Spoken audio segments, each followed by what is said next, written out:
Bienvenidos sean todos a la tercera temporada del Club de Lectura de Cuarto Mundo, el lugar donde integrantes de cuartomundo.cl nos juntamos a comentar un cómic recomendado por uno de nosotros y arreglar el mundo viñeta a viñeta.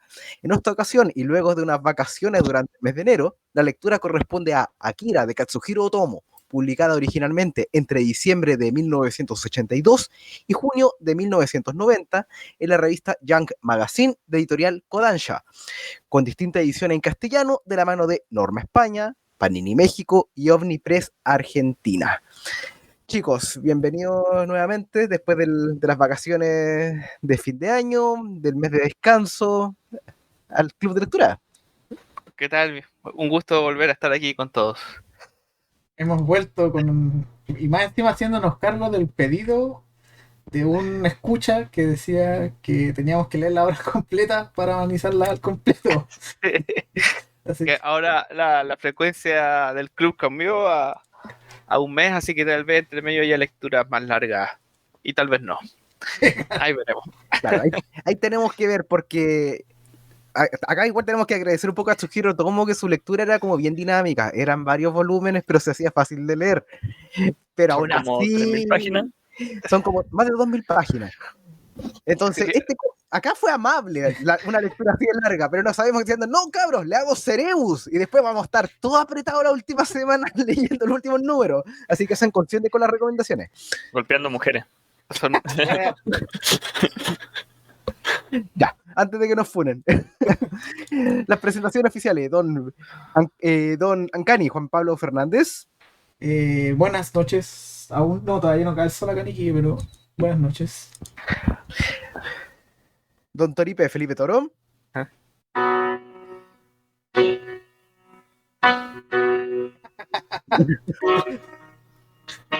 Toripe tiene entrada musical. Sí, perdón. Hola a todos, buenas noches. Muchas gracias, Felipe. El profesor Rodrigo Méndez. Hola, buenas tardes a todos. Son las 8 todavía y todavía diría buenas tardes. Sí, buenas tardes todavía. Todavía también tenemos luz, horario de verano. Y que les habla Fantasma Rojo Jorge Cifuentes. Como dijimos al principio, la lectura para esta ocasión fue Akira, completa. Yo de forma adicional aproveché de verme la película mientras estaba almorzando hoy día, así que más ratito ahí podríamos comentar de lo que se acuerden o de las diferencias. Pero el enfoque de hoy día es en el manga. Y la recomendación vino de Ancani. Así que por favor, dinos, ¿qué te llevó a recomendar Akira de Katsuhiro Otomo? Bueno, primero gracias por haberla leído, porque igual como dicen ustedes, es un manga de por sí ya, así que eso implica que tiene que tener una cierta cantidad de páginas no despreciables.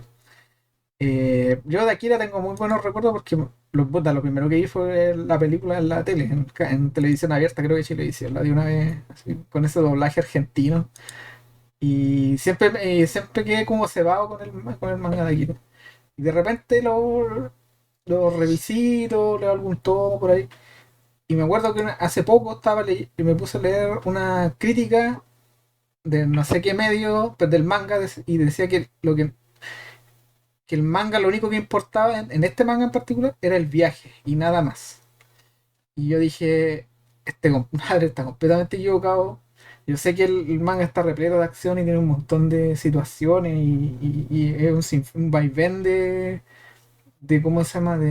Que va en escalada, pero yo creo que en sí, sobre todo conociendo la historia de Japón post Segunda Guerra Mundial, el manga es mucho más que eso, es mucho más que un viaje, es mucho más que las escenas de acción, ¿cómo se llaman? Las derrapadas de las motos y las explosiones de cabeza. Para mí es un manga muy entretenido de por sí, porque es muy dinámico, como decía Fantasma.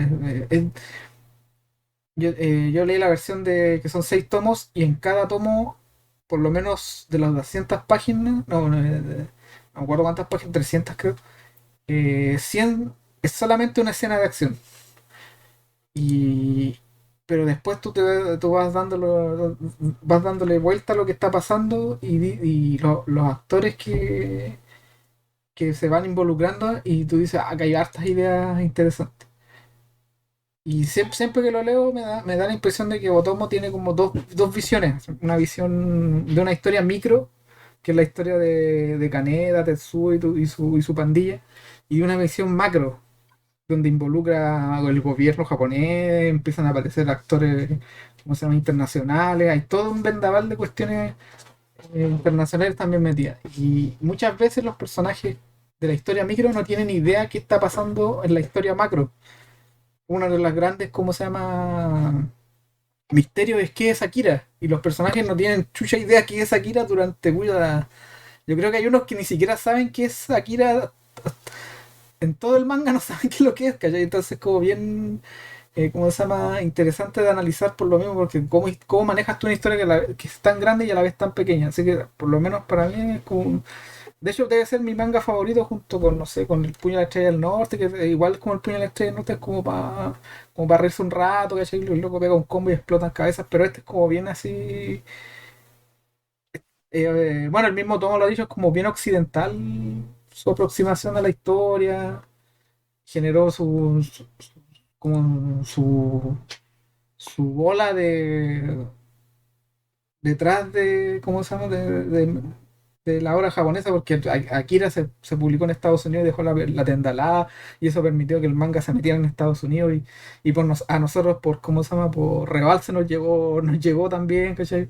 Entonces se le debe hartas cosas a este manga, así que me pareció como una buena idea partir este como nuevo ciclo leyendo algo grande, completo, que también tuviera harto significado a tantos niveles. Así que pues, ahí espero también sus opiniones respecto a la historia y a todo lo que significa Akira también. Muchas gracias, Ancani. Creo que vale, antes de dar el pase al siguiente comentarista, vale la pena quedarse con un puntito particular que dijiste. Akira fue una de las primeras obras que se editaron en Occidente como manga, en una época que no se editaba manga. De hecho, toda la idea, por ejemplo, de eso, como de los cómics, perdón, de las publicaciones noventeras de manga, que eran en formato cómic, espejando los dibujos para que vean de izquierda a derecha, y especialmente Akira tiene una historia bien interesante sobre eso. Y es por eso, porque Akira fue una obra rompe barrera y logró pegar el salto desde Japón a Occidente. Y estoy hablando de Occidente en general, digas Estados Unidos, América Latina, Europa. Fue una obra que tiene una parte importante en la historia como de la edición de material japonés fuera de su país de origen. Felipe, tú que tienes como una edición en papelito, por favor, danos así como tus ideas generales sobre esta obra y qué te pareció la lectura en general. Sí, sí, yo la vi un poco más viejo la película, la vi en la universidad. No recuerdo muy bien cómo llegué a ella, pero la quería ver, me acuerdo, y también quedé vuelto un poco loco con todo lo que te presenta esa película. Es como bien difícil que te deje indiferente.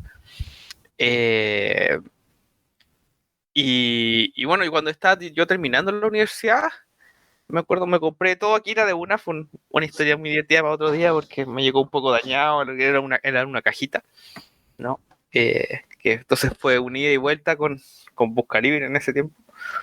Pero bueno, de ahí me la quedé, me la leí en ese tiempo y creo que no la había releído desde entonces. Había visto la película cada cierto tiempo, pero no me había releído el manga, así que bueno poder releerla de nuevo. Eh, y pero, no, contento de nuevo por repasar esta historia que como decía un caní, es tan importante en la llegada del manga a Occidente.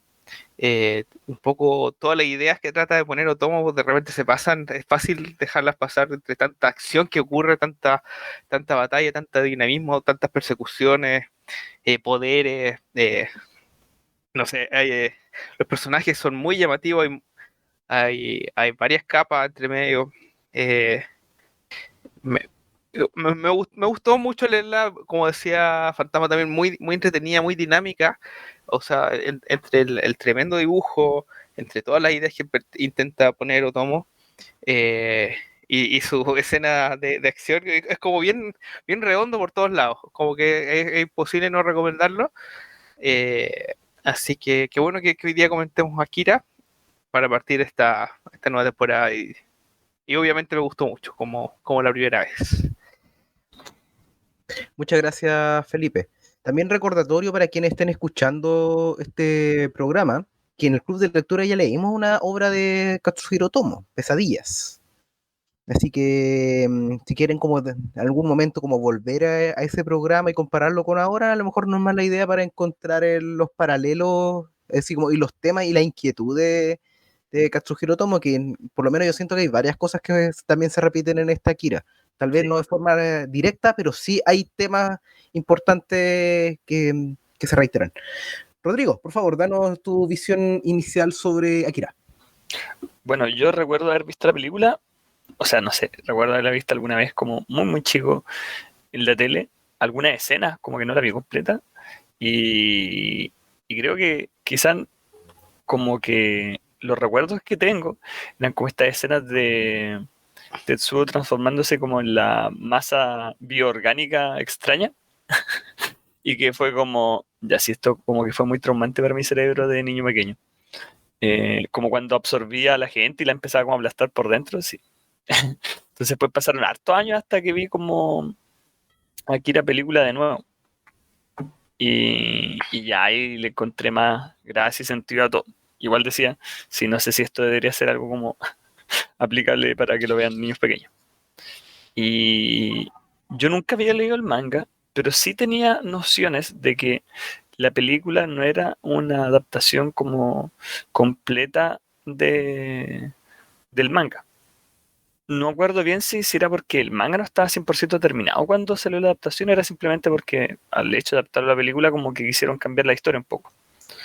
Eh, y claro, y hay cosas como de la película de Akira como que nunca me habían hecho como especialmente el final de la película como que me costaba como agarrar los conceptos, como que sentía como que quizás había sido como medio apresurado, no sé. Como que me pasó un poco en el final de Akira película, como cuando, no sé, ves como el final de 2001 dice en el espacio, así que hay como, ¿eh? ¿Qué pasó? Entonces, claro, ahora como leyendo el manga y ver cómo se profundizan muchas de las historias y subtramas y la importancia de otros personajes en la historia, siento que igual como que eh, aprecio un poco más la obra de lo que hacía antes. O sea, si bien Akira es una gran película y que generó como todo este movimiento que estamos hablando hace un poco, eh, el manga le dota de mucha profundidad conceptual a la obra y trata muchos temas que claro, que se alejan un poco de la escena de acción y conflicto y hablan más como del temas relacionados con la moral, temas relacionados con las políticas japonesas. Entonces no puedo olvidar como las escenas del Imperio de Japón con la gente gritando Banzai y dije como, ok, esto es como que empezó un movimiento nacionalista aquí. Entonces, no sé, siento que claro que en verdad como para apreciar bien la obra y los temas que quería tratar Otomo, la película se queda muy corta y no porque esté mal hecha, sino porque no hay forma de tratar todo eso en una obra que dure 2 horas. Así que estoy muy contento con haber leído la obra y ahora de poder estar aquí conversando sobre ella con usted. Muchas gracias, Rodrigo. En mi caso, mi aproximación con Akira también ha sido como más de grande. De hecho, como mucha de la gente como de mi generación sabe, como por ejemplo que habían dado la película en Chilevisión en su época, no la pude pillar, se me olvidó, se me pasó la hora, no lo sé. Y cuando la repitieron, tampoco la pillé, no sé. Tenía un karma con la película, nunca había podido ver Akira. Más allá de como de que tenía una fama, que arrastraba una fama. ¿Cachai? Y también, incluso durante los años de colegio, por ejemplo, esos tomos flacos que de repente uno veía en algunas partes de Akira, entonces era una presencia como más o menos perenne, como en un mundillo vinculado al manga. Pero ya más grande pude ver la película y pude ver un poco así como el nivel de trabajo que está metido. De hecho, por ejemplo, lo primero que tengo que destacar como de la película, y que también algo que se ve en el manga, pero que se destaca especialmente en la película, el aspecto visual. y lo puedo decir porque hoy día al almuerzo me vi de nuevo Akira para preparar esto. Y la película. La película. Y no se nota que fuera una película de antes de 1990. De verdad, está muy bien animada. El estilo artístico que tiene es groseramente bueno. El tema de los fondos es muy único. El tema de la estética que plantea. Por ejemplo, yo creo que lo tiraron antes de que partiéramos el programa, así como en el chat interno, como lo influyente que es como la barrida de la moto. Sí. Una escena con Caneda que se hace en una barrida en una moto, que es algo que pasa creo en la apertura de la película. Sí, algo que alcancé a ver, vi 5 minutos antes de partir esto y alcancé a ver eso. Claro, pues. La música que tiene la película igual es... Lo mismo, y el tema de la música, y de hecho, si tú te ponías a leer sobre como el trabajo que hay detrás, por ejemplo, el tema del músico, no es como que, agarraron un músico que no, si no sabéis que agarraron un músico experimental que hacía como un montón de cuestiones súper raras, fuera del mundillo como de lo normalmente se hacían, y lo trajeron a trabajar en esa película. Entonces ahí se nota el nivel de preocupación como que había metido. Y de nuevo, acá también estaba metido Katsuhiro Tomo. Y él obviamente estaba consciente que no podía meter un manga de más de 2000 páginas que todavía no estaba terminado, porque la película se salió en el 88 y el manga terminó en el 90. Pero aún así, y por tanto, obviamente no se podían hacer las mismas cosas que se hacen en el manga. Y de hecho, yo creo que ahora lo puedo mencionar con spoiler directo. El manga tiene dos partes muy marcadas, ¿cachai? La primera parte tiene un tipo de trama que lo que uno más conoce y asocia con Akira, que es todo el tema cyberpunk, de ciudades con edificio alto, pero que tienen un bajo mundo como bien sucio y dilapidado, mientras que la segunda parte ya es cuando todo se fue al diablo. La parte posapocalíptica. La parte posapocalíptica, sí. Claro. Y la forma en que se tratan ambas partes de la historia son bien distintas. Y la película obviamente toma más de lo primero. Como se nota que la fuente más dura que tiene es de lo primero.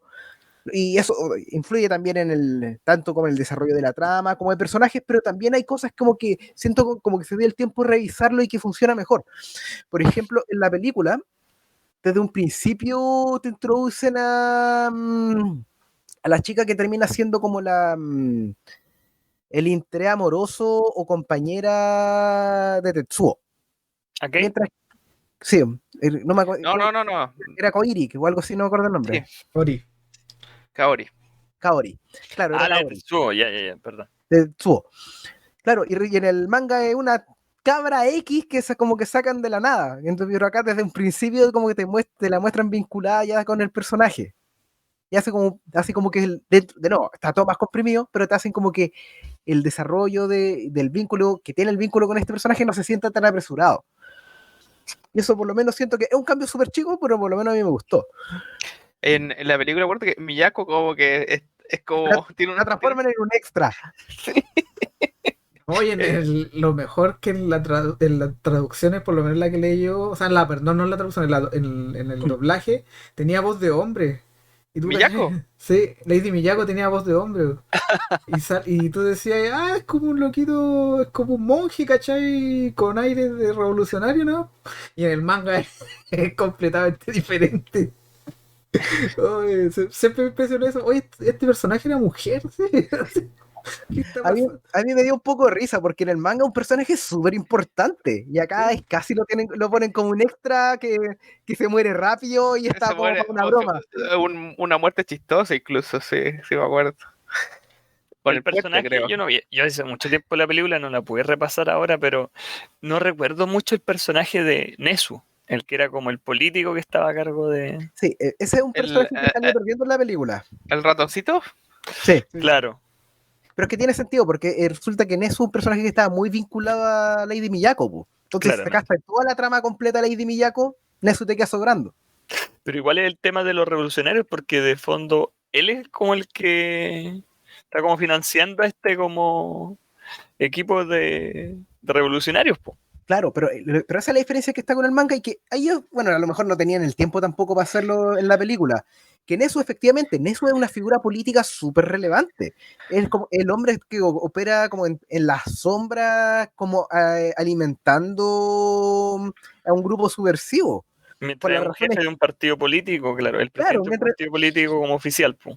claro, es miembro de un partido político que opositor, ¿cachai? Y tiene una presencia importante, y tú en el manga lo veís como va maquinando, como va tratando como de adaptar planes de acuerdo como a las necesidades que él quiere plantear, mientras que en la película te lo simplifican un poco. Porque como que no se hace parte como del problema principal, sino como que se le deja como político, como corrupto nomás, pero no tiene como las garras tan metidas en la trama principal como ocurre en el manga. Oigan, perdón, me tengo que ir 5 minutitos, vuelvo al tiro. Ya, no sé si quieres pausar o quieres seguir hablando. Yo creo que por mientras vamos a explicar qué es Akira. Ahí Ya, explicamos, ya, corre, vuelvo al Felipe, tiro. corre. Por mientras. Bueno, Akira trata de, como decía yo, que son dos, se podría decir dos, o sea, opera a dos niveles. El primer nivel con lo que parte con la historia de Kaneda y su pandilla, que son Motoquero, una banda de claro, motociclistas. una banda de motociclistas que no tienen, que están completamente abandonados por la sociedad. O sea, estos locos van a si quieren van a la escuela, ¿cómo se llama? De hecho, las partes de la escuela son muy entretenidas, weón. La parte de cómo funciona la escuela y cómo nadie ve que los profes, los buenos se están drogando en clase. Claro, el Estado completamente les ha fallado a ellos, nadie está ni ahí con lo que hagan, entonces estos locos como que no tienen qué hacer, se dedican a jugar a la guerra con otras bandas de pandilla, de cabros también que están, como se llama, también a la deriva. Pero ojo, eso tiene un asidero en la realidad. Por Sí, ejemplo, si bien acá está como ficcionalizado, en la historia de Japón, así como finales de los 70, principios de los 80, las bandas de pandilleros en motocicleta eran un fenómeno que se daba en la juventud, po, ¿cachai? sí, Era Se algo que inspiraban mucho en existió. estas bandas como gringas que habían de motociclistas antes, pues. sí. Estas como los Hells Claro, Angels y cosas así. claro, pero si te fijaste, pero todos los Hell's Angels, todo esto son como tipo ya como en sus 20 para arriba. Sí, pues aquí eran más jóvenes. Claro, acá el fenómeno de los motociclistas en Japón son puros cabros como de época de colegio. Sí, tienen harto que ver ¿cómo se llama? Por lo que yo había leído, no soy experto en Japón, con el tema de los yakuza. Los yakuza también fueron como un grupo que el gobierno los abandonó. Le dijo, ustedes ya no pertenecen al gobierno, así y que en realidad eran samuráis que no, les dijeron que no, y entonces los samuráis dijeron, organicemos un crimen organizado. Entonces se romantizó mucho el tema del yakuza, y los cabros se vieron muy seducidos por esa, ¿cómo se llama?, forma de vida, y decantó en lo que mencionan ustedes, que es como una mezcla entre las bandas motoqueras gringas con ¿cómo se llama?, con la ideología del Yakuza, que es muy nacionalista también de ellos. Y yo me acuerdo haber leído o sea, no leí, haber visto un reportaje gráfico de estas bandas de motoqueros, y son muy honderas, para que estamos con cosas, son locos que andan en estas motocicletas japonesas Suzuki, weá, pero con estandartes atrás en la espalda, ¿cachai? Como esta weá que está de moda del Tokyo Revengers, po, que es Claro, justamente claro, de una banda de motociclistas, po. claro, exactamente, justamente viene de ahí. Entonces, claro, en sus pellejerías de motociclista, Kaneda y Tetsuo, que es como el segundo personaje importante en la trama de ellos, eh, se, en- se encuentran chocan y se encuentran con una especie como de niño envejecido, ¿cachai? Una especie de mutante, y acto seguido el gobierno les cae encima. Se los arresta, y el involucrado en el choque, que es Tetsuo, se lo llevan para ¿cómo se llama? Para el hospital militar, como una weá así. Claro, como no. Y ahí se empieza a revelar una trama que hay detrás ¿cómo se llama? Porque todo este contexto estaba ¿cómo se llama? Situado en una post Tercera Guerra Mundial, que el manga parte así, parte que hubo explosiones en diferentes localidades del mundo, y que hubo una gran guerra, una Claro, todos tercera guerra. pensaron que se habían detonado como la bomba atómica, weá así, entonces nadie sabía quién atacó primero y todos empezaron como a... Claro, empezaron a dispararse entre todos, y quedó la embarrada. Neo Tokio fue destruido, o sea, perdón, Tokio fue destruido, y surgió Neo Tokio, donde habitan estos cabros que están completamente abandonados a sus suertes. Entonces Tetsuo, ¿cómo se llama? Lo meten en ¿cómo se llama? Experimento, que se revela que es un experimento que hay detrás, el experimento Akira, que no se sabe qué es lo que es.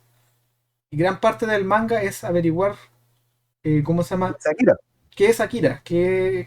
¿Cómo se llama? ¿Para dónde va la micro con esto? ¿Por qué el gobierno está tan empecinado ¿cómo se llama? En dominar esta fuerza. Se habla mucho de que es como una especie de, como una fuerza incontrolable, que no se puede, que no debería estarse jugando con ella. Sí, pero lo interesante es que cómo lo tratan, como diciendo, ¿pero usted ha visto a Akira? No, po. Entonces, ¿cómo sabe que es así? Es como, claro, es como no sé, es como Dios, no sé, una cosa así. Es como bien así.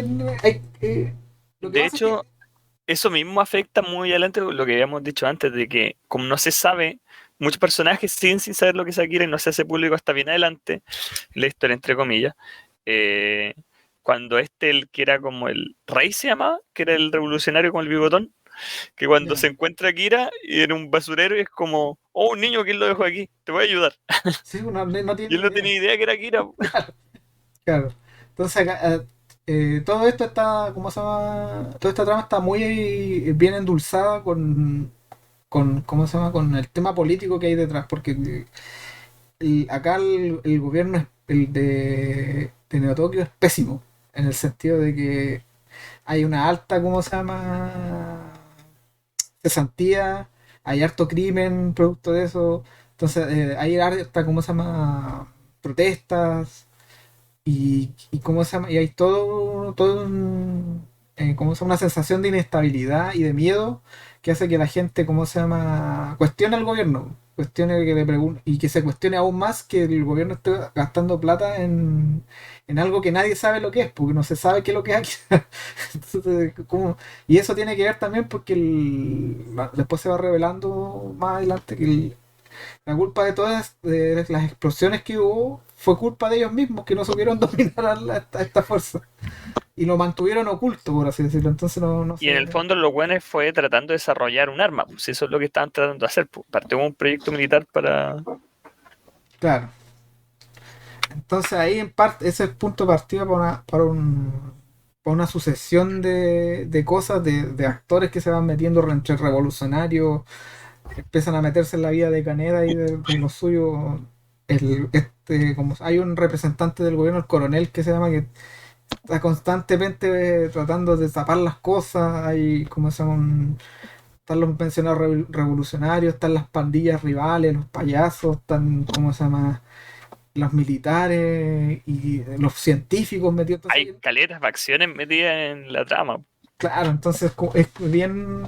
Por eso digo que se maneja como a dos niveles, simplificando la cosa, es como que se maneja a dos niveles. Está como la trama de Kaneda y Tetsuo, que son que uno quiere encontrar al otro para saber qué le ha pasado y cuando lo encuentra se empieza a desenmarañar una relación que tienen ellos como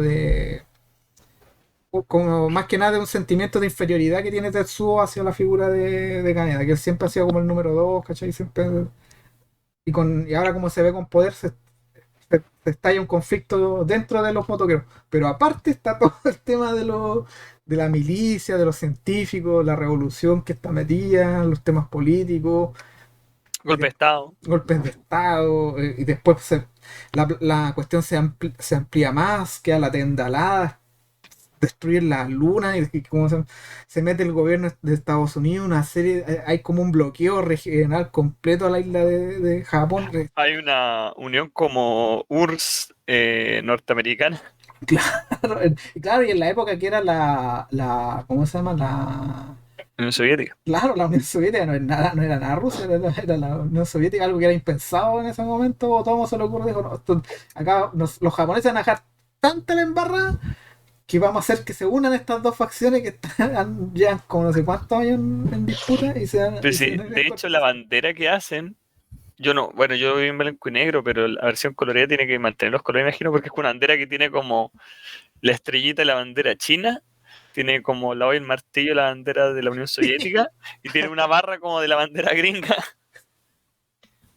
Sí, se mantiene, me parece, la versión en coloreada. ¿Soy el único que la leyó coloreada? No, No, sí, yo tengo la misma edición tuya. Yo tengo Ah, bueno, bueno. yo la leí coloreada en el formato digital que estuvo disponible. Yo lo vi en blanco y negro. Ah, tú eres el único blanco y negro, entonces. Sí. ¿Pero leíste el blanco y negro, eh, cómo decirlo, original? Ya, eso, mira, eso lo habíamos mencionado antes de Espejado. que partiéramos. Porque no Felipe, pillé en ninguna forma como el... Felipe, porfa, repiten un poco todo el drama Es y de la Dark Horse, la historia que yo leí. que hay sobre el coloreado y el blanco y negro y todo ese tema. Porque de nuevo, lo normal, un manga japonés se lee de derecha a izquierda, así como en blanco y negro. Pero cuando llegó a América algo pasó. Por favor, cuéntanos, Felipe. No, bueno, no, la verdad es que no voy a poner a inventar porque estoy suponiendo algunas cosas.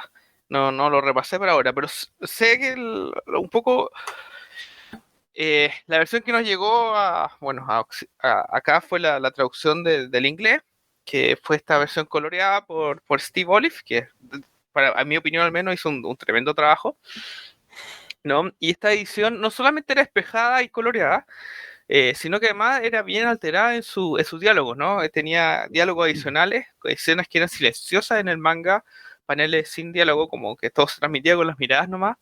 Le agregaban diálogos, sobre todo se nota desde las primeras páginas que están Tetsuo y Kaneda en moto, como que tiene mucho diálogo la versión en inglés, que es la que uno tiene en color, que no tiene la japonesa, ¿no?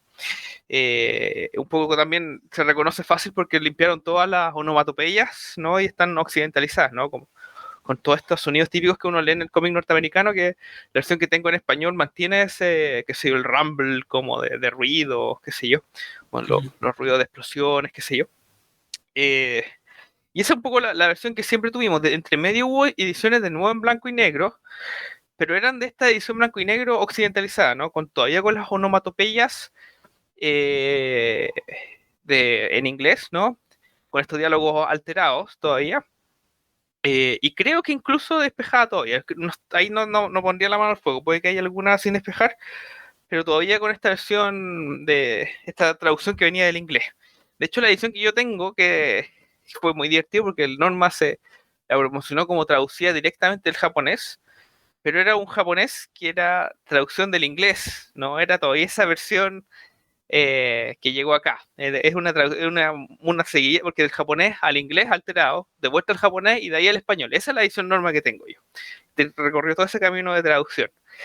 Y recién hace muy pocos años se pudo sacar esta versión como original, ¿no? ¿Qué es esto? Ya traducción directamente del japonés original, sin espejar, blanco y negro, y sin diálogo alterado, ¿no? Sin estos diálogos adicionales que pusieron en Norteamérica. Eso es muy reciente, es la que puedo encontrar de Panini México, de Omnipress de Argentina y de la misma Norma también, que mantiene las dos ediciones, la blanco y negro y la color, que curiosamente las portadas a color son para la edición blanco y negro, y la edición a color tiene las portadas blanco y negro.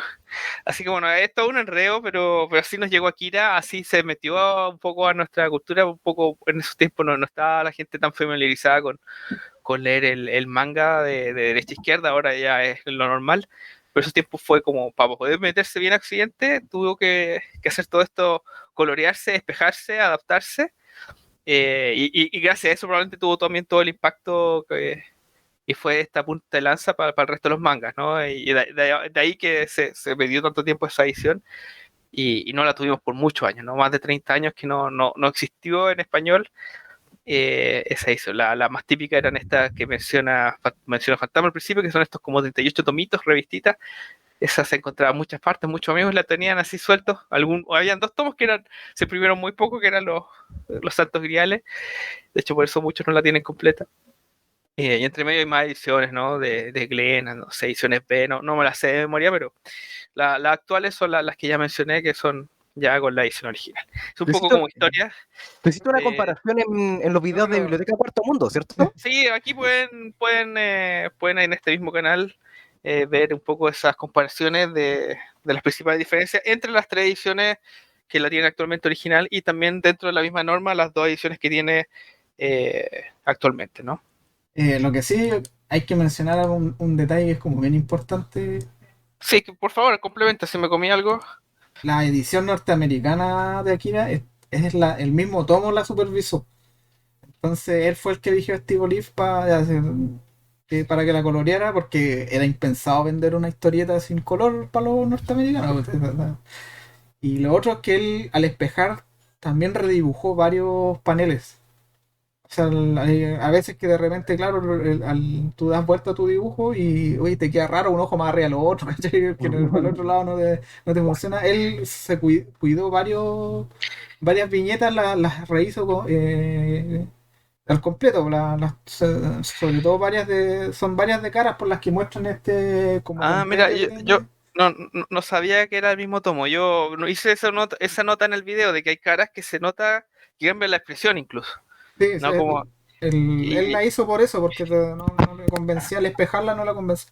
En ese Akira Club, que es el que tomo complementario que viene en esa edición sí, en la cajita, ahí sale, pues él dice que él como tuvo que redibujar varios de esos por lo mismo, porque no esperaba que al cambiar el dibujo de un lado a sí. otro no quedara bien. Pues, No, paréntesis, yo tenía un amigo me regaló, dijo, mira, tengo un manga de Dragon Ball, te lo voy a regalar. Y era una versión de España, con Espejada. tapita roja, y era espejada, pero era horrible, se notaba, el espejado era muy malo, como que se notaba que no era la posición original del personaje.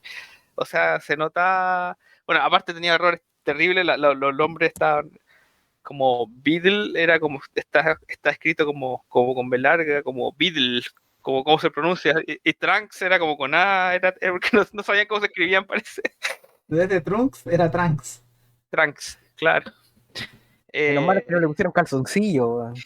claro, entonces, no, claro, hay un trabajo que no estuvo bien supervisado, por ejemplo.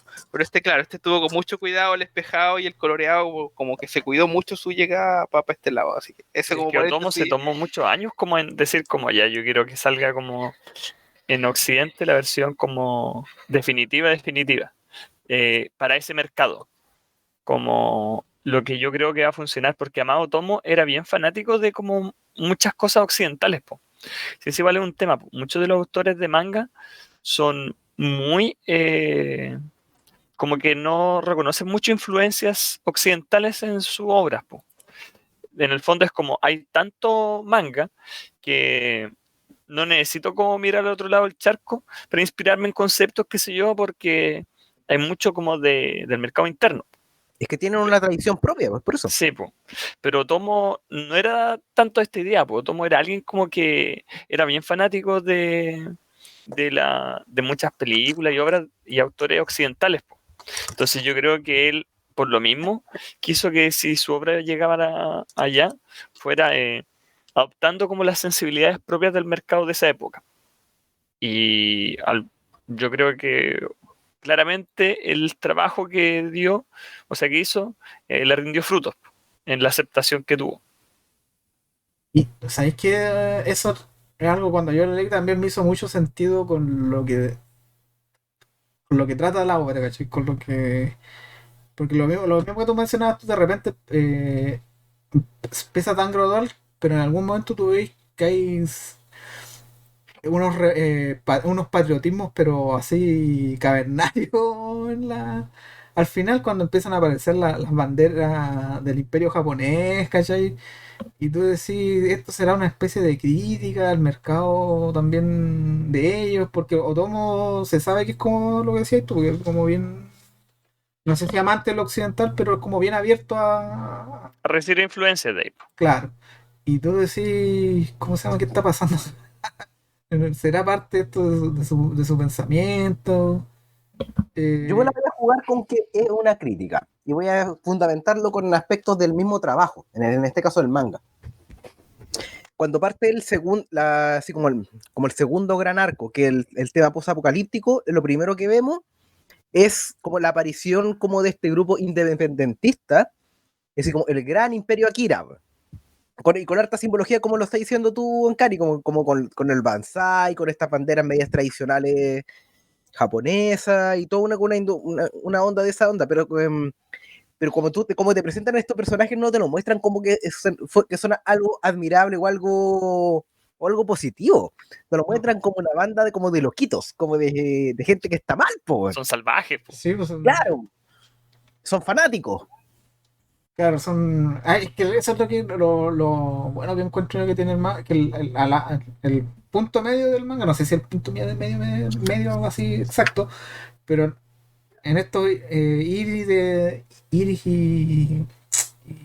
y de venir del, ¿cómo se llama? De buscar quién es Akira, que ahora de Andalá descubren que es Akira y se descubre a lo grande que es lo que es Akira.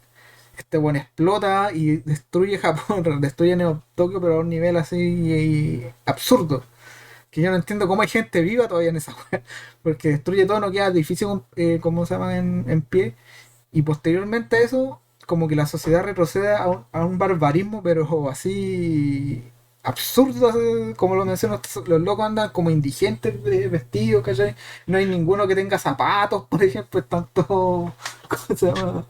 ¿Cómo se llama? Es todo es como Mad Max, pero te han contado cómo llegar. Pasa como en un mes. Claro, casi es súper apretando el acelerador. Y claro, como dice Fantasma, lo primero que te muestran son estos loquitos como que han retrocedido a un nivel de patriotismo ya absurdo. O sea, les faltó decir fuera ONU, una wea así, ¿cachai? O sea, porque, ¿cómo se O sea, lo dicen ¿Lo técnicamente. dicen? Sí, Es verdad, lo dicen. O sea, su actitud lo dice, porque... ¿Y cómo se llama? Y claro, él es el gran imperio Akira porque él es el que provocó toda la caída del ¿cómo se llama? De Neo Tokio, que es lo que al final la gente en algún momento estaba pidiendo en la primera parte del manga.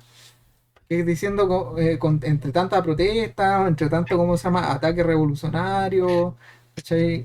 Ya queremos que esta cese, pero no se imaginaron que o sea, iba a ser de esa forma. Y claro, retroceden a esta época cavernaria con donde, ¿cómo se llama? Donde prácticamente para sobrellevarla tenéis que estar drogado 24/7. Y, y hay como dos facciones, hay una facción, está la facción de Akira, del Imperio Akira, y está la facción como más, no sé si tradicional, pero es como una... Podría decirse que es tradicional de mantener el orden, que es la de Lady Miyako, que es como una... Que es como Y que la está líder. ofreciendo como ayuda humanitaria.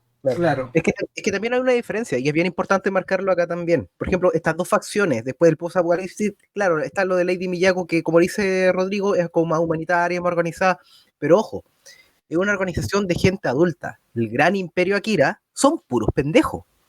Sí, Todos son sí, pendejos, son puros cabros chicos los que están a cargo. sí. Que no tienes ni idea para dónde va.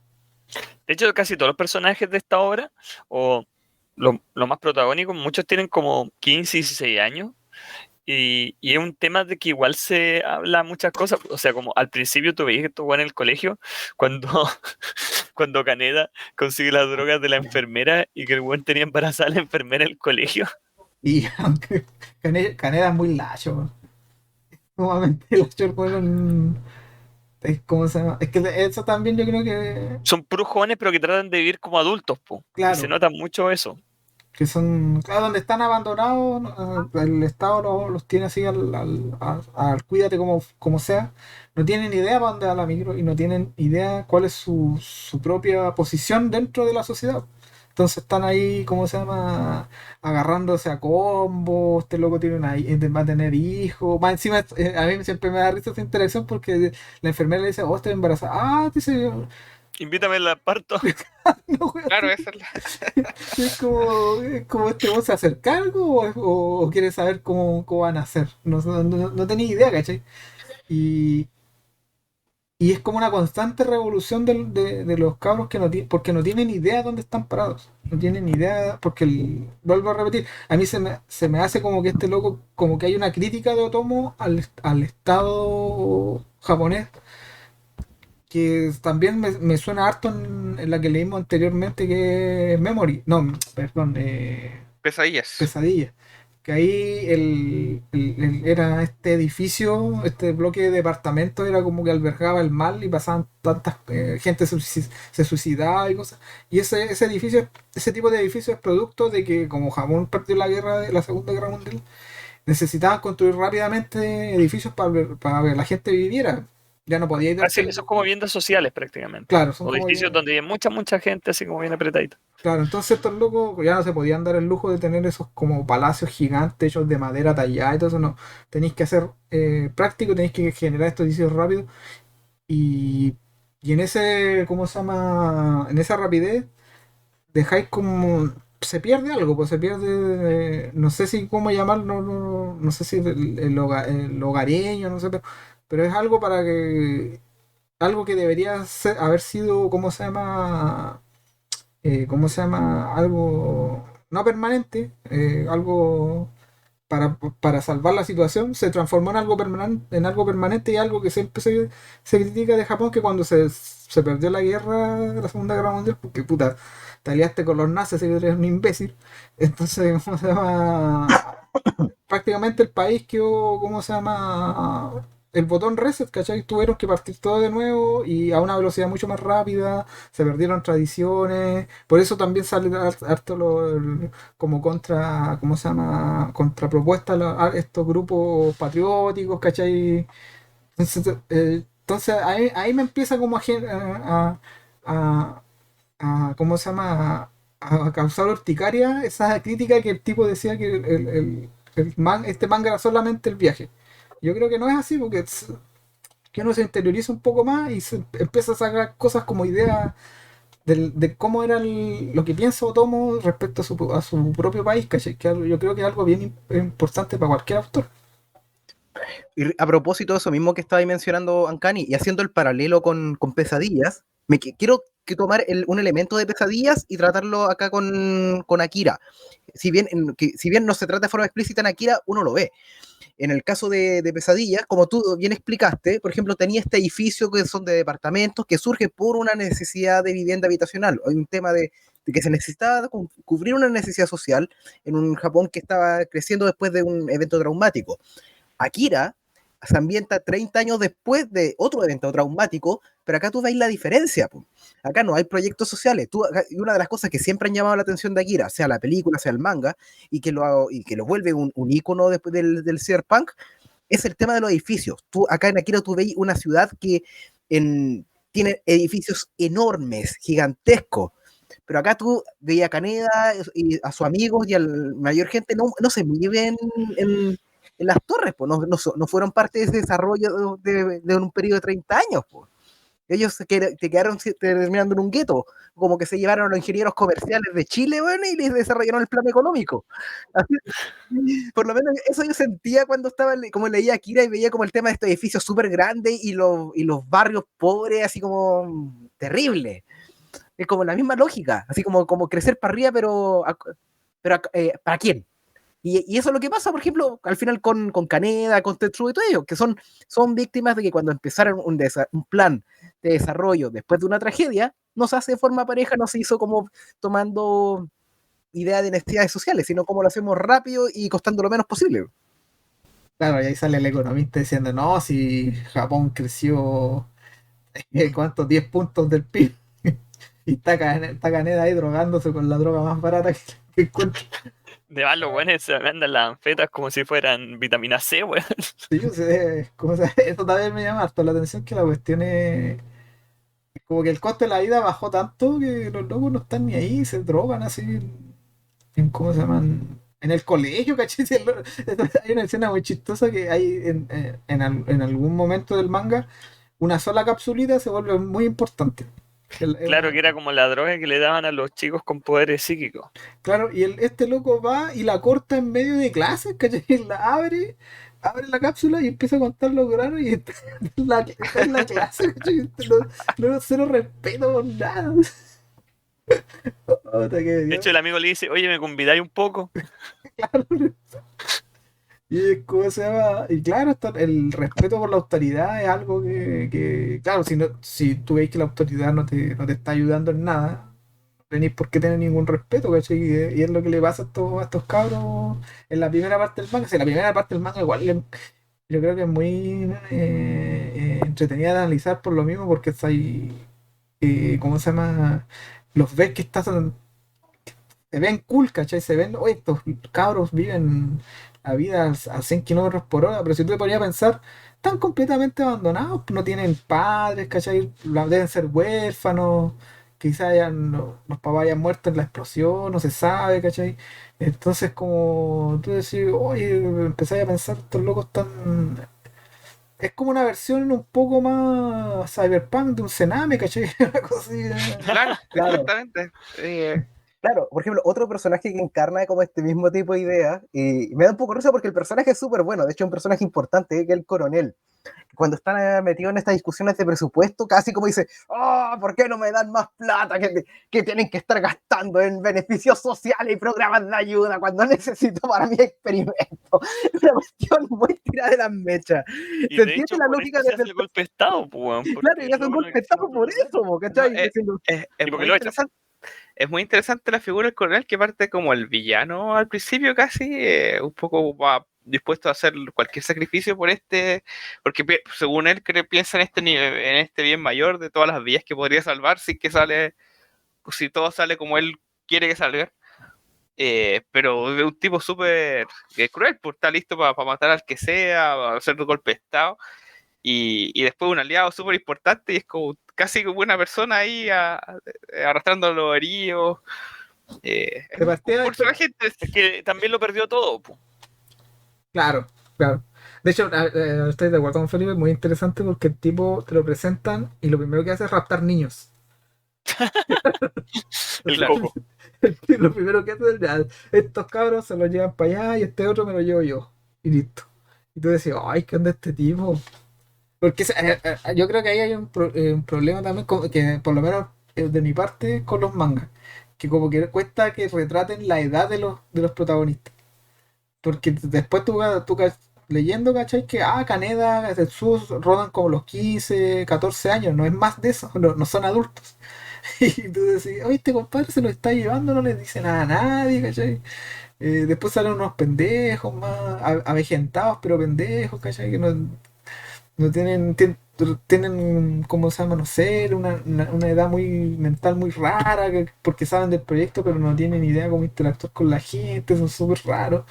Y, ¿cómo se llama? Y sale este coronel que es como el adulto a cargo. Y como dicen ustedes, el tipo está preocupado, está completamente ajeno a la realidad social que tienen en sus manos. No está ni ahí con las revueltas que pasan. Es como, faltó que se fuera a comer pizza en algún momento. O sea, comiendo pizza con la explosión atrás de Akira, así, ese hongo, no un hongo, esa como esfera blanca. Como con un hoyo negro al centro. Claro. Ay, Y bueno, algo que eché de menos en la película, y ahora que mencionaste el tema del coronel, me saltó al tiro a la mente. Son una tecnología en específica que se usaba en el manga, que eran estas esferas que tenían como Las patitas. esferas que colocan cuando empiezan los toques de queda.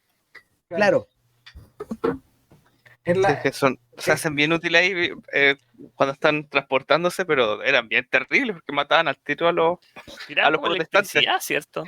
Los matan al tiro instantáneamente.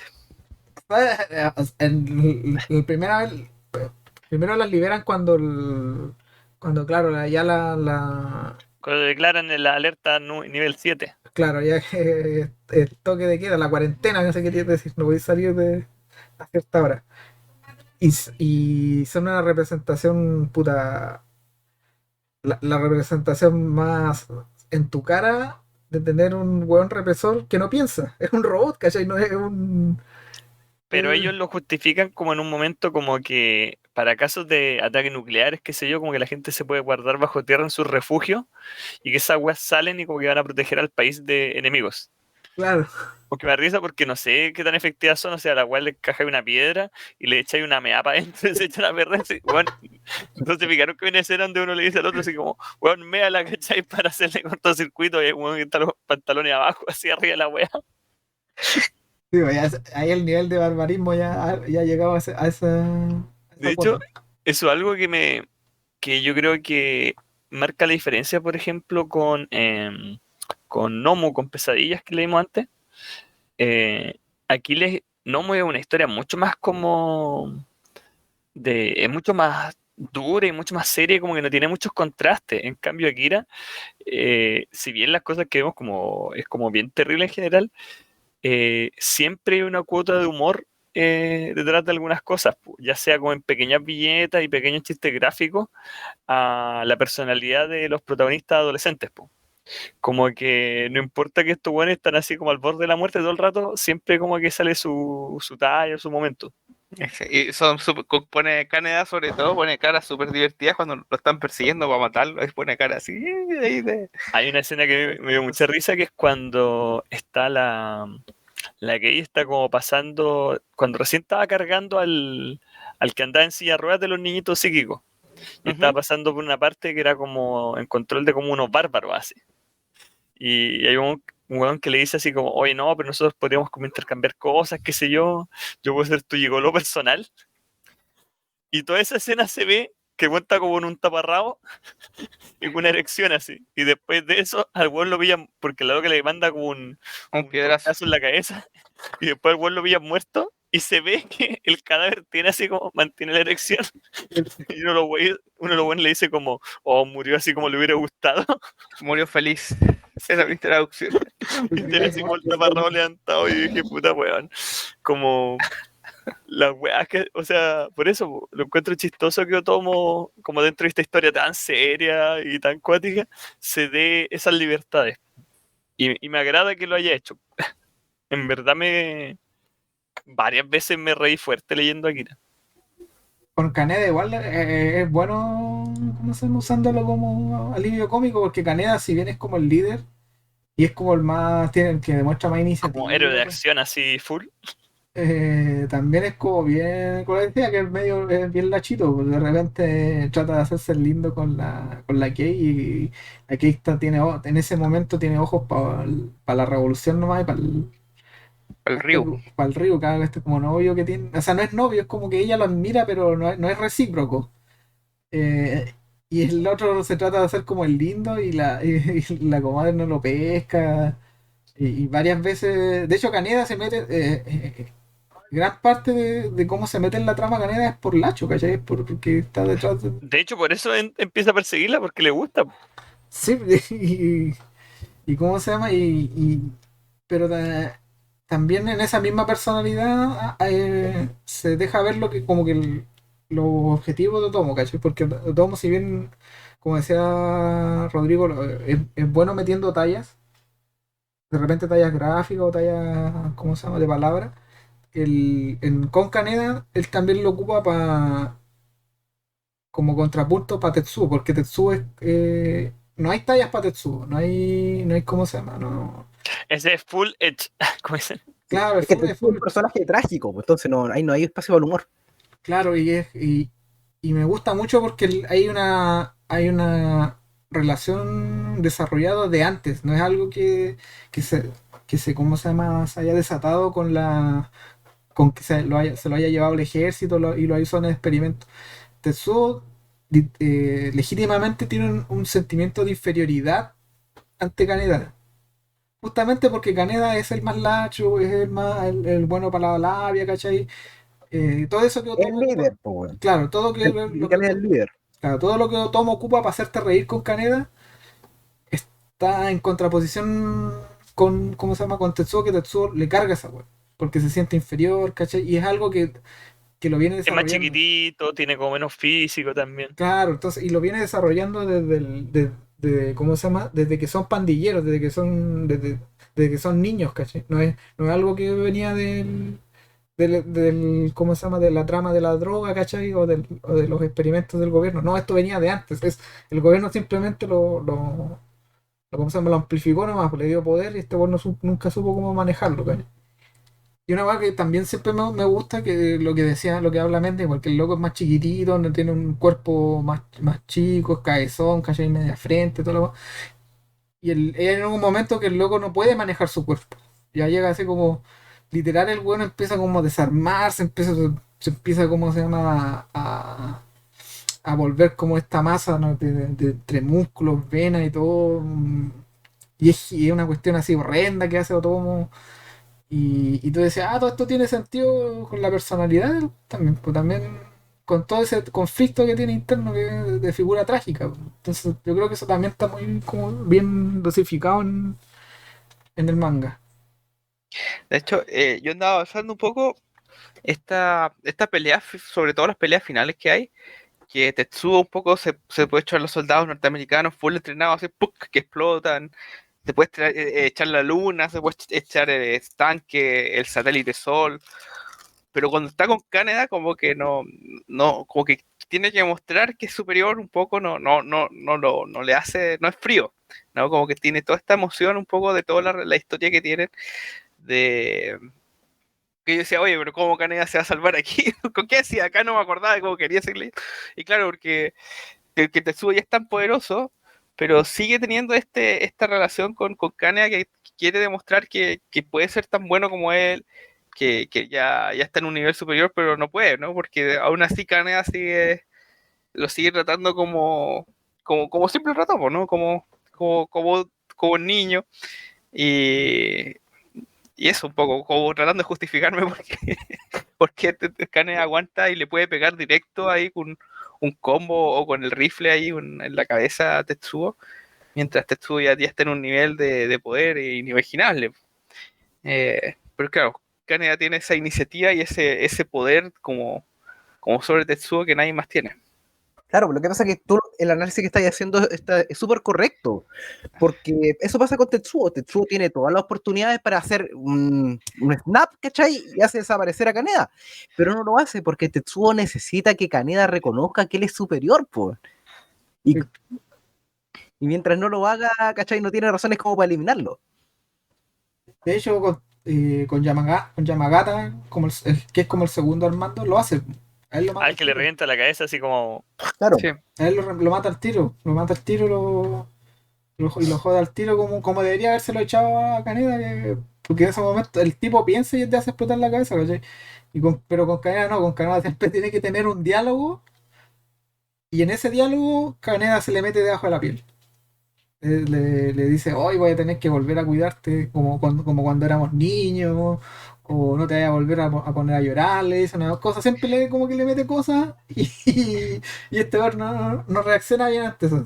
Como dice Fantasma, claro, tiene que quedar establecido que Tetsuo es superior a Kaneda, ¿cómo se llama? Y que todos tienen que verlo. Y lo que es trágico para el weón es que el loco, a pesar de ser tan poderoso, está el pendejo chico Akira que es aún más poderoso que él, entonces él siempre termina segundo al mando. Es una va tan frustrante para el tipo que incluso en toda esta tendalá que queda y queda como este imperio del señor Akira, del gran Akira. Él es el segundo al mando, él es como el brazo armado de la cuestión. Él es como el que lo tienen para inspirar miedo, pero no él es el que está a cargo. Incluso el otro weón que es como tercero a cargo, que es como un, no sé si como un hombre de negocio, pero un tipo más político, que siempre anda ahí urdiendo cosas por detrás, ese tiene como más poder que Tetsuo en algún momento. Es como bien. Está bien llevada, yo creo que esa relación con, con Tetsuo por parte de Otomo.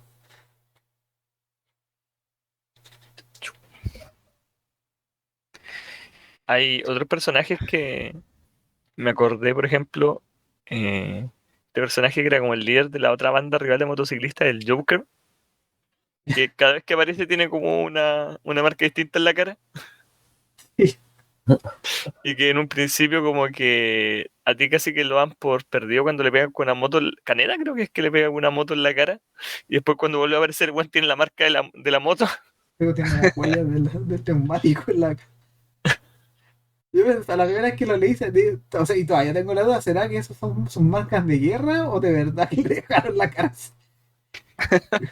Porque después siempre va cambiando y tiene como, después tiene como unas calaveras, después tiene otro diseño.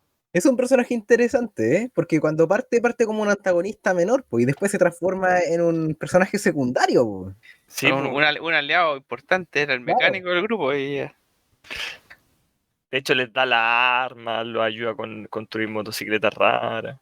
Claro. Por ejemplo, otro personaje y que nos sale en la película y que me gustó es Chiyoko, que es una señora, es literalmente una señora, pero es muy Bueno, chora, muy gran personaje, Es literalmente. tremendo personaje. Es muy bueno ese personaje. Le dicen Aunque el buey. el último, La- al final de como que desaparece un poco, o sea, está como en el grupo, pero como que ya no hace mucho más porque fue bien importante como Hay- los tomos en intermedio. Sí, porque como en el tomo 5 me parece, es como bien así dedicado a ella, y el tomo 3 antes de que, cuando se raptan ese como tanque, y hay toda una secuencia de acción con el tanque, ella también está metida ahí Y tiene pocos diálogos, pero por lo general son diálogos bien así, de consejos, como bien así, eh, como aterrizados. Porque, por ejemplo, ella no se deja ver bien qué relación tiene con Kai y ella, las dos mujeres. Pero es como una figura materna que Claro. tiene. Sí, es muy fiel a Kai, como que Claro. como su única facción es proteger a Kai.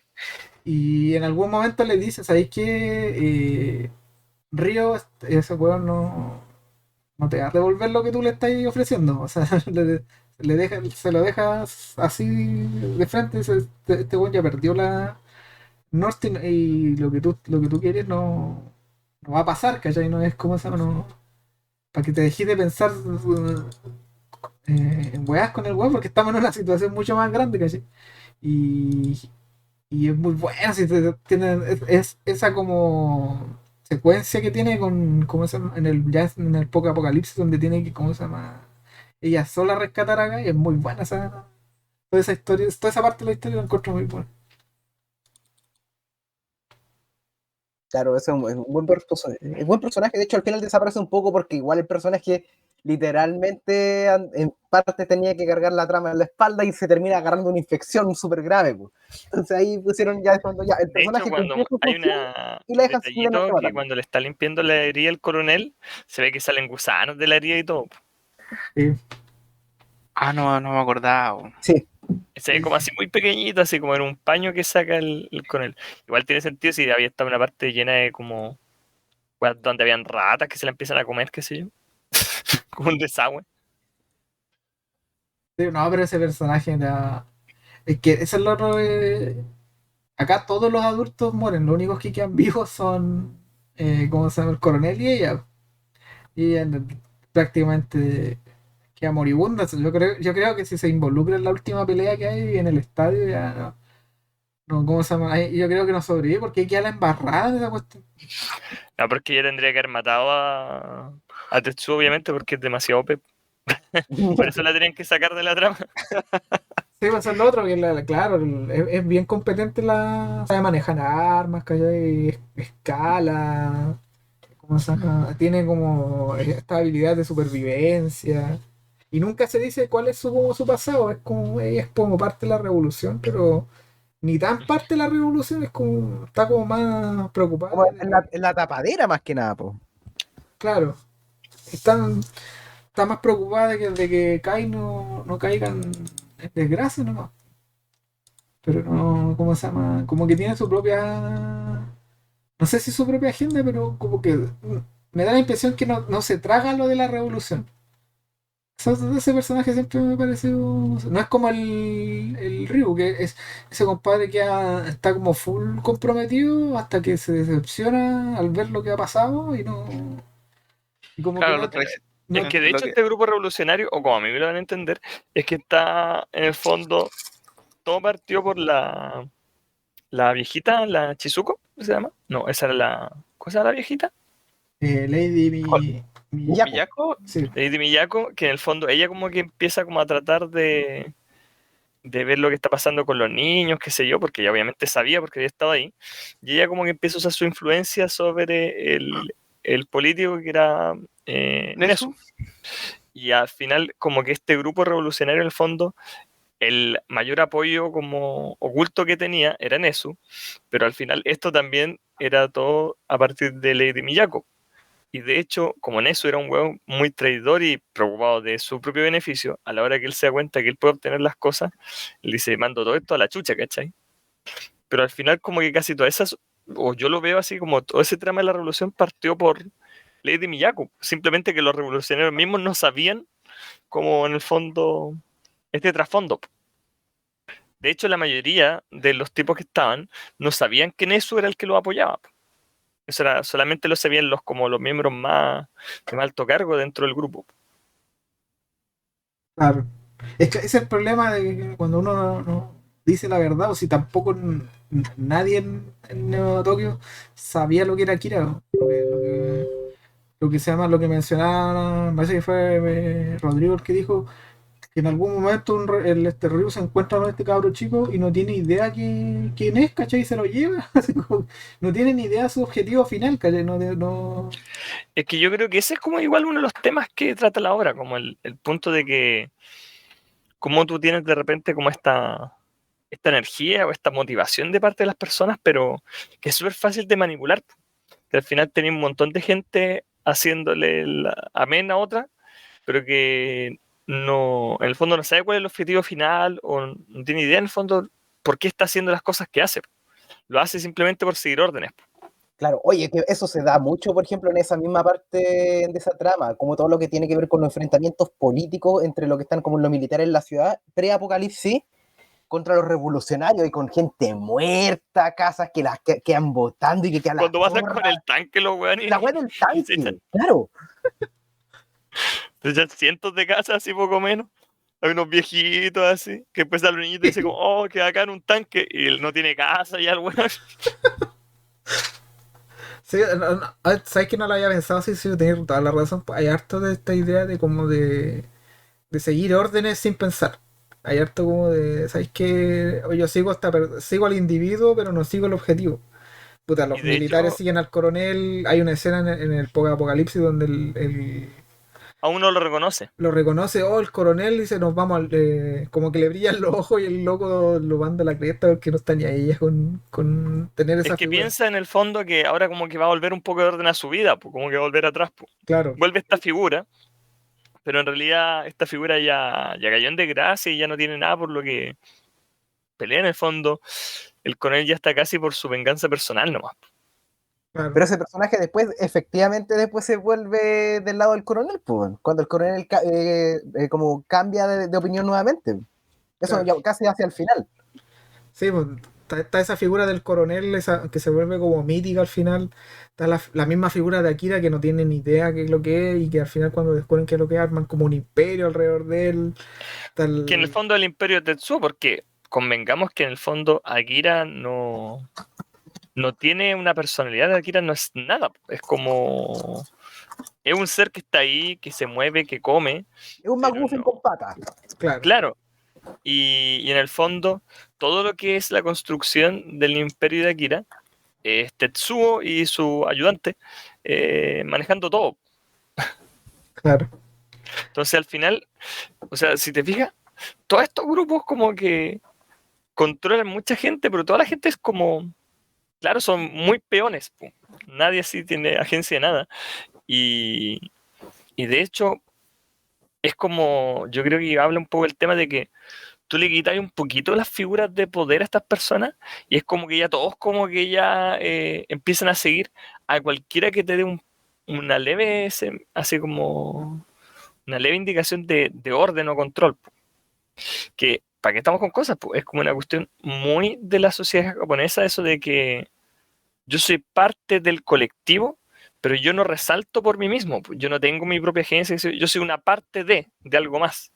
Entonces aquí la mayor parte de todos los ciudadanos que se muestran en esa lógica, de que yo soy solo una parte más del engranaje, soy así como siguiendo órdenes, pero nadie está muy preocupado como en general de mantenerse por sí mismo, pues es como muy distinto, por ejemplo, si viviéramos como una ficción post-apocalíptica quizás más como gringa, que estaría como lleno de estos como tipo preppers, así como los buenos que tienen su propio búnker, así su propia weá, como preocupados por ellos solos, pues, como puros como llaneros solitarios. Pues.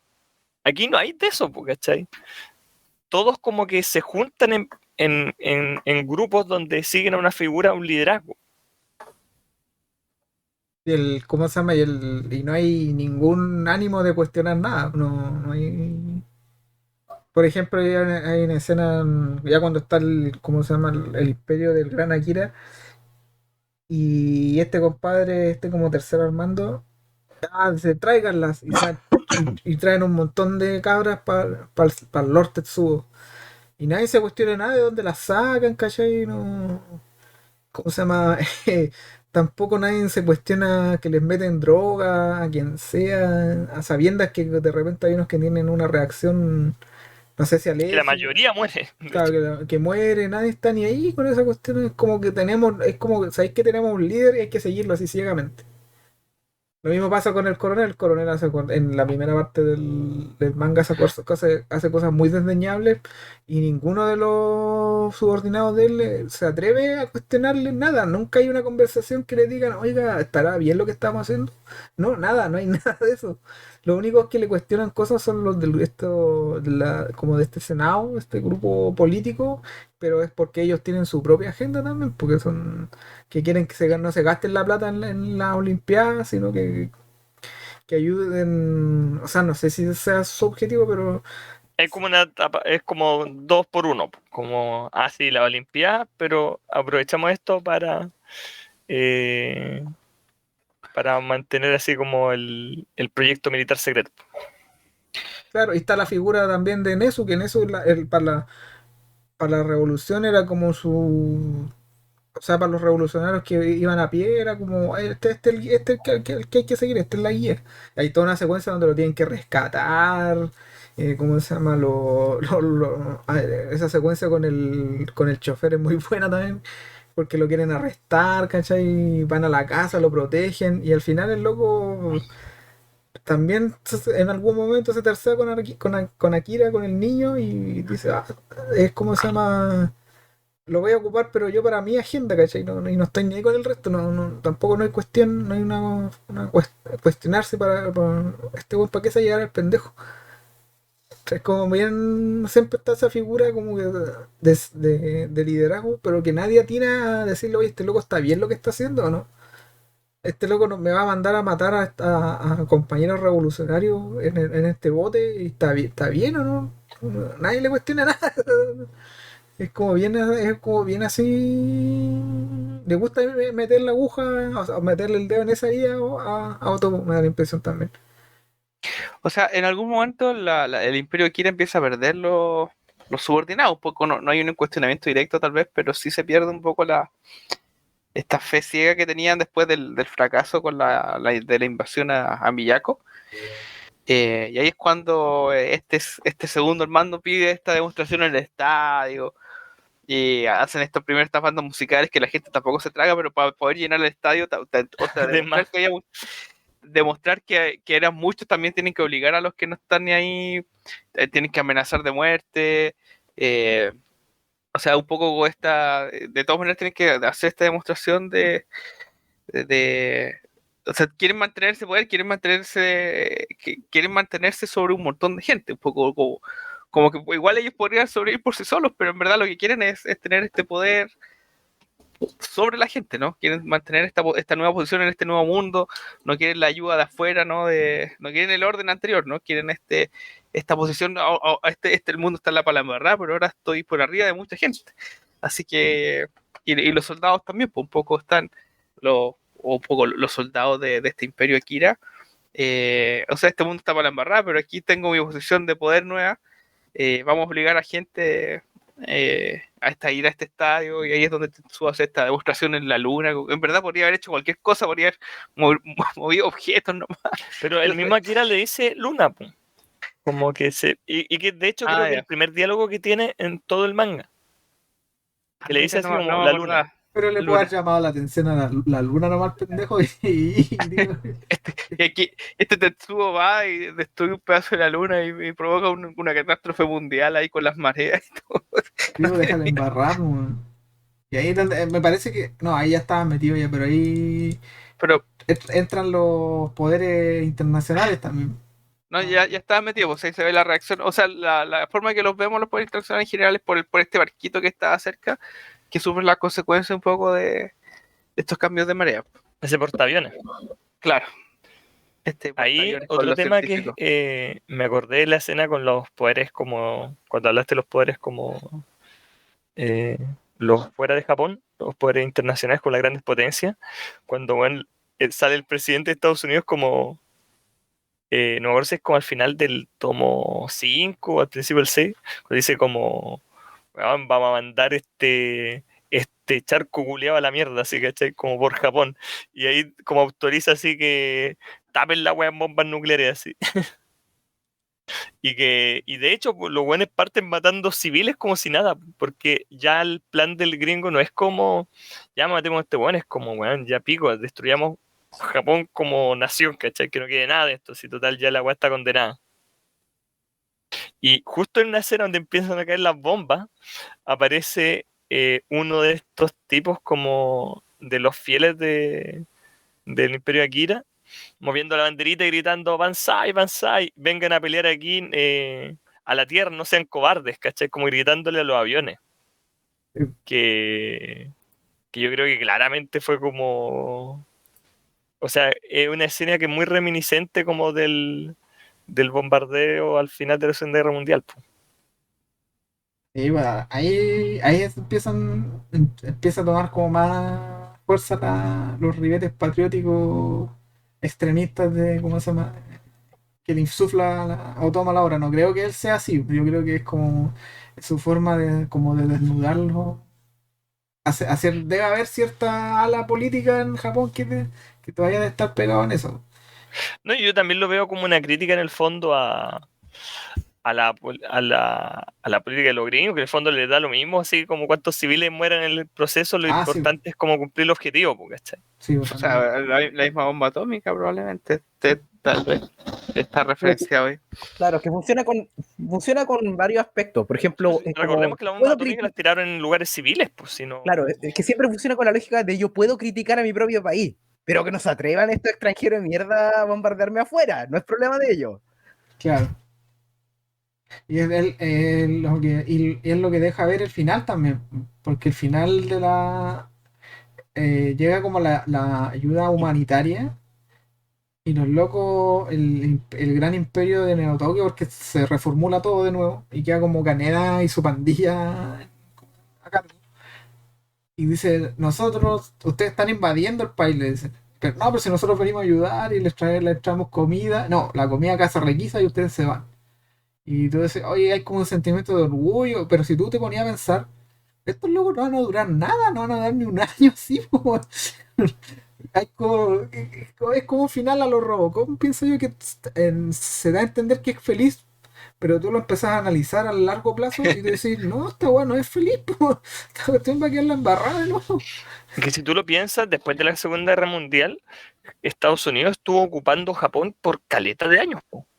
Claro, Y hubo fuerzas como que supone que eran como de ayuda de reconstrucción, pero que estuvieron caleta de años en Japón y que igual cometieron un montón de abusos, po. En el fondo como estas como supuestas misiones humanitarias de los gringos, ¿cachai? claro. Que es bastante desdeñable si te tenéis un país en el suelo, no tenéis por qué pegarle en el. Que tú mismo lo dejaste así, ¿cachai? Claro, entonces, claro, tenés razón en ese sentido que la crítica funciona en ambos lados. Funciona un poco al ultranacionalismo que de repente exacerba estos ánimos, pero también a esta idea de que podéis resolver todo con una bomba a muchos kilómetros afuera. Que es una escena que a mí me gusta harto también, que es que me parece que es cuando bueno, es cuando Tetsuo aparece en el portaaviones. Dice, Uh-huh. oye, entonces. Cuando como que se empieza a fusionar con el portaaviones. No, tiene más de una aparición. Sí, pero Cuando sale a hablar con los científicos al principio. claro, pero la idea que creo yo que quiere insuflar todo es que otras con guitarra, ¿cachai? Otros tener la amenaza al frente, no tenerla viéndola desde un portaaviones a kilómetros fuera, ¿no? Y es como la sorpresa, oye, este weón puede llegarnos puede llegarnos ¿cómo se llama? A ver acá, a tener presencia física acá con nosotros Como al si lado, nada. claro. Y bueno, y esa escena cuando se fusiona con el portaaviones igual es buena. Cuando ve los aviones despegar también, toda esta secuencia de acciones está muy bien hecha también. Pero también está esa idea de que, oye, ¿sabéis que nosotros también podemos atacarlos de vuelta, ¿cachai? Y eso de nuevo escala otra vez más a otro nivel de ¿cómo se llama? De conflicto. Puta que es bueno este manga. Un detallito a lo mejor como para ya empezar como a dar la vuelta final sobre Akira. Algo que me quedo dando vuelta respecto a Akira, y no de la trama, sino un elemento narrativo en la gráfica que eligió Tomo y que me gusta mucho, que hacia el final del manga retoma muchos elementos anteriores y te lo muestran o desde otra perspectiva o después del paso del tiempo. Por ejemplo, una de las últimas cosas es que vuelven al lugar donde estaba originalmente Akira, pues, vuelven a toda la escena del tema del ascensor, pero te muestran con las consecuencias de la última vez que estuvieron en esa zona. El ascensor como está dañado, tiene como los agujeros tiene agujeros, el lugar está medio dilapidado y por el otro lado, en el caso de Tetsuo, cuando ya está como ya siendo absorbido por Akira, tú veis muchas de las escenas que hayáis visto en las que participa el personaje, pero dibujadas desde la perspectiva de él, desde la perspectiva de Tetsuo. Yo se lo encontré súper choro, por lo menos esos dos aspectos. Pues ¿cómo se llama? El manga parte bueno, las aventuras de Kaneda parte con pegándose un pique tratando de llegar como al estadio. O sea, no al estadio, al hoyo de la explosión de Akira. Y ¿cómo se llama? Y bueno, está el tema del estadio, que el estadio vuelve a aparecer ya completamente reformulado en esa escena cuando se descubre que lo que es Akira y Tetsuo lo saca y es un niño y empieza como a fusionar también, muy bueno. Y está el estadio después vuelve a aparecer, pero en el conflicto final ese es donde se desarrolla, por así decirlo, la última gran pelea entre Tetsuo y Kaneda, que hay otra cosa que también me di cuenta ahora que lo leí nuevamente, no estoy 100% seguro, a lo mejor ustedes me pueden corroborar, es que es la única vez que se agarran a combos. Porque toda la constante entre Kaneda y Tetsuo son palabras. Y es que yo te voy a tratar de matar y te empiezo a tirar cosas, fierro y todo eso. Pero en el final me parece que ahí es donde hay como la única vez que se agarran a combo. Es verdad. Sí, es la única. Me parece que sí, no estoy seguro, pero es como. Sí. Porque me acuerdo que es una viñeta bien grande. Donde Kaneda le pega a Tetsuo. Y te decía, oye, al fin se agarran a combo, decía yo. Porque son como, ya vayan en la página, como en la página 3000, leyendo y todavía no se habían pegado. Y claro, y ahí en ese remate es cuando tú empezás a verla como, o sea, no, perdón, Otomo empieza como a apuntalar la idea de que este weón siempre ha vivido como ¿cómo se llama? Como a la sombra de Kaneda, pero no es algo que sea intencional, no es algo que sea. No es que Kaneda tenga la intención de hacerlo ver mal a él, sino que es la personalidad del tipo, ¿no? Pero se ve que lo ayuda, ¿cachai? Que me parece que ahí lo recibe como en un orfanato, como que le da la bienvenida, ¿cachai? Es como que el tipo, en su amistad, cuando eran niños, era como bien pura y algo se perdió al momento de que se volvieron motoqueros, ¿cachai? Donde se volvieron tan competitivos que al final ser motoquero es eso, competir con una banda, competir con tu propia banda. Como está bien apuntalado todo ese final, encuentro yo.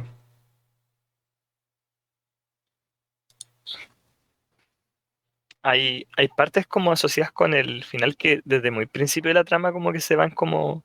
Es como esto lo que se llama como el foreshadowing. Como cuando aparece... creo que era primero Tetsuo o Kaneda que aparece con esta forma espectral. Que es como esa forma como de fuego así. Claro. Sí. Que pasa con varios personajes a lo largo de la trama. Creo que es primero con Tetsuo. Después, si no me equivoco, con Kaneda, justo en la época donde estaba como desaparecido. Y después creo que es con Kei. Que es como la más importante al final, porque me parece que la de Kei es la que sale al principio y al final. Sí, con la primera vez que aparece como este espectro, que es como Flash de Crisis en la Tierra Infinita, es Kaneda, aparece frente a Kaneda y Kei, de hecho. Sí. Y Que eso, es como es en ese tiempo que estuvo Kaneda como desaparecido. Pero ese es el super forchado, pues, porque No, pero no, si aparece mucho antes, cuando recién... No, por eso digo, que como en el bar creo que era. Aparece frente al mismo Kaneda. Uh-huh. Que cuando están en la... no aparece en el bar, aparece cuando están en la base de la resistencia. Sí, Eso era en la base. Como que los trata de guiar. Pero de ahí tú pasáis por las 3000 páginas y ahí recién se explica esa weá. Sí, pues y por eso yo digo que es cuático de cómo eso ya era parte de la idea de la trama. O sea, qué tanto planeado tenía Otomo desde el principio. Como del final de la serie, qué sé yo. Po. O sea, bueno, hay un mito urbano, aunque no sé si sea real o no, y yo creo que no hay forma de comprobarlo.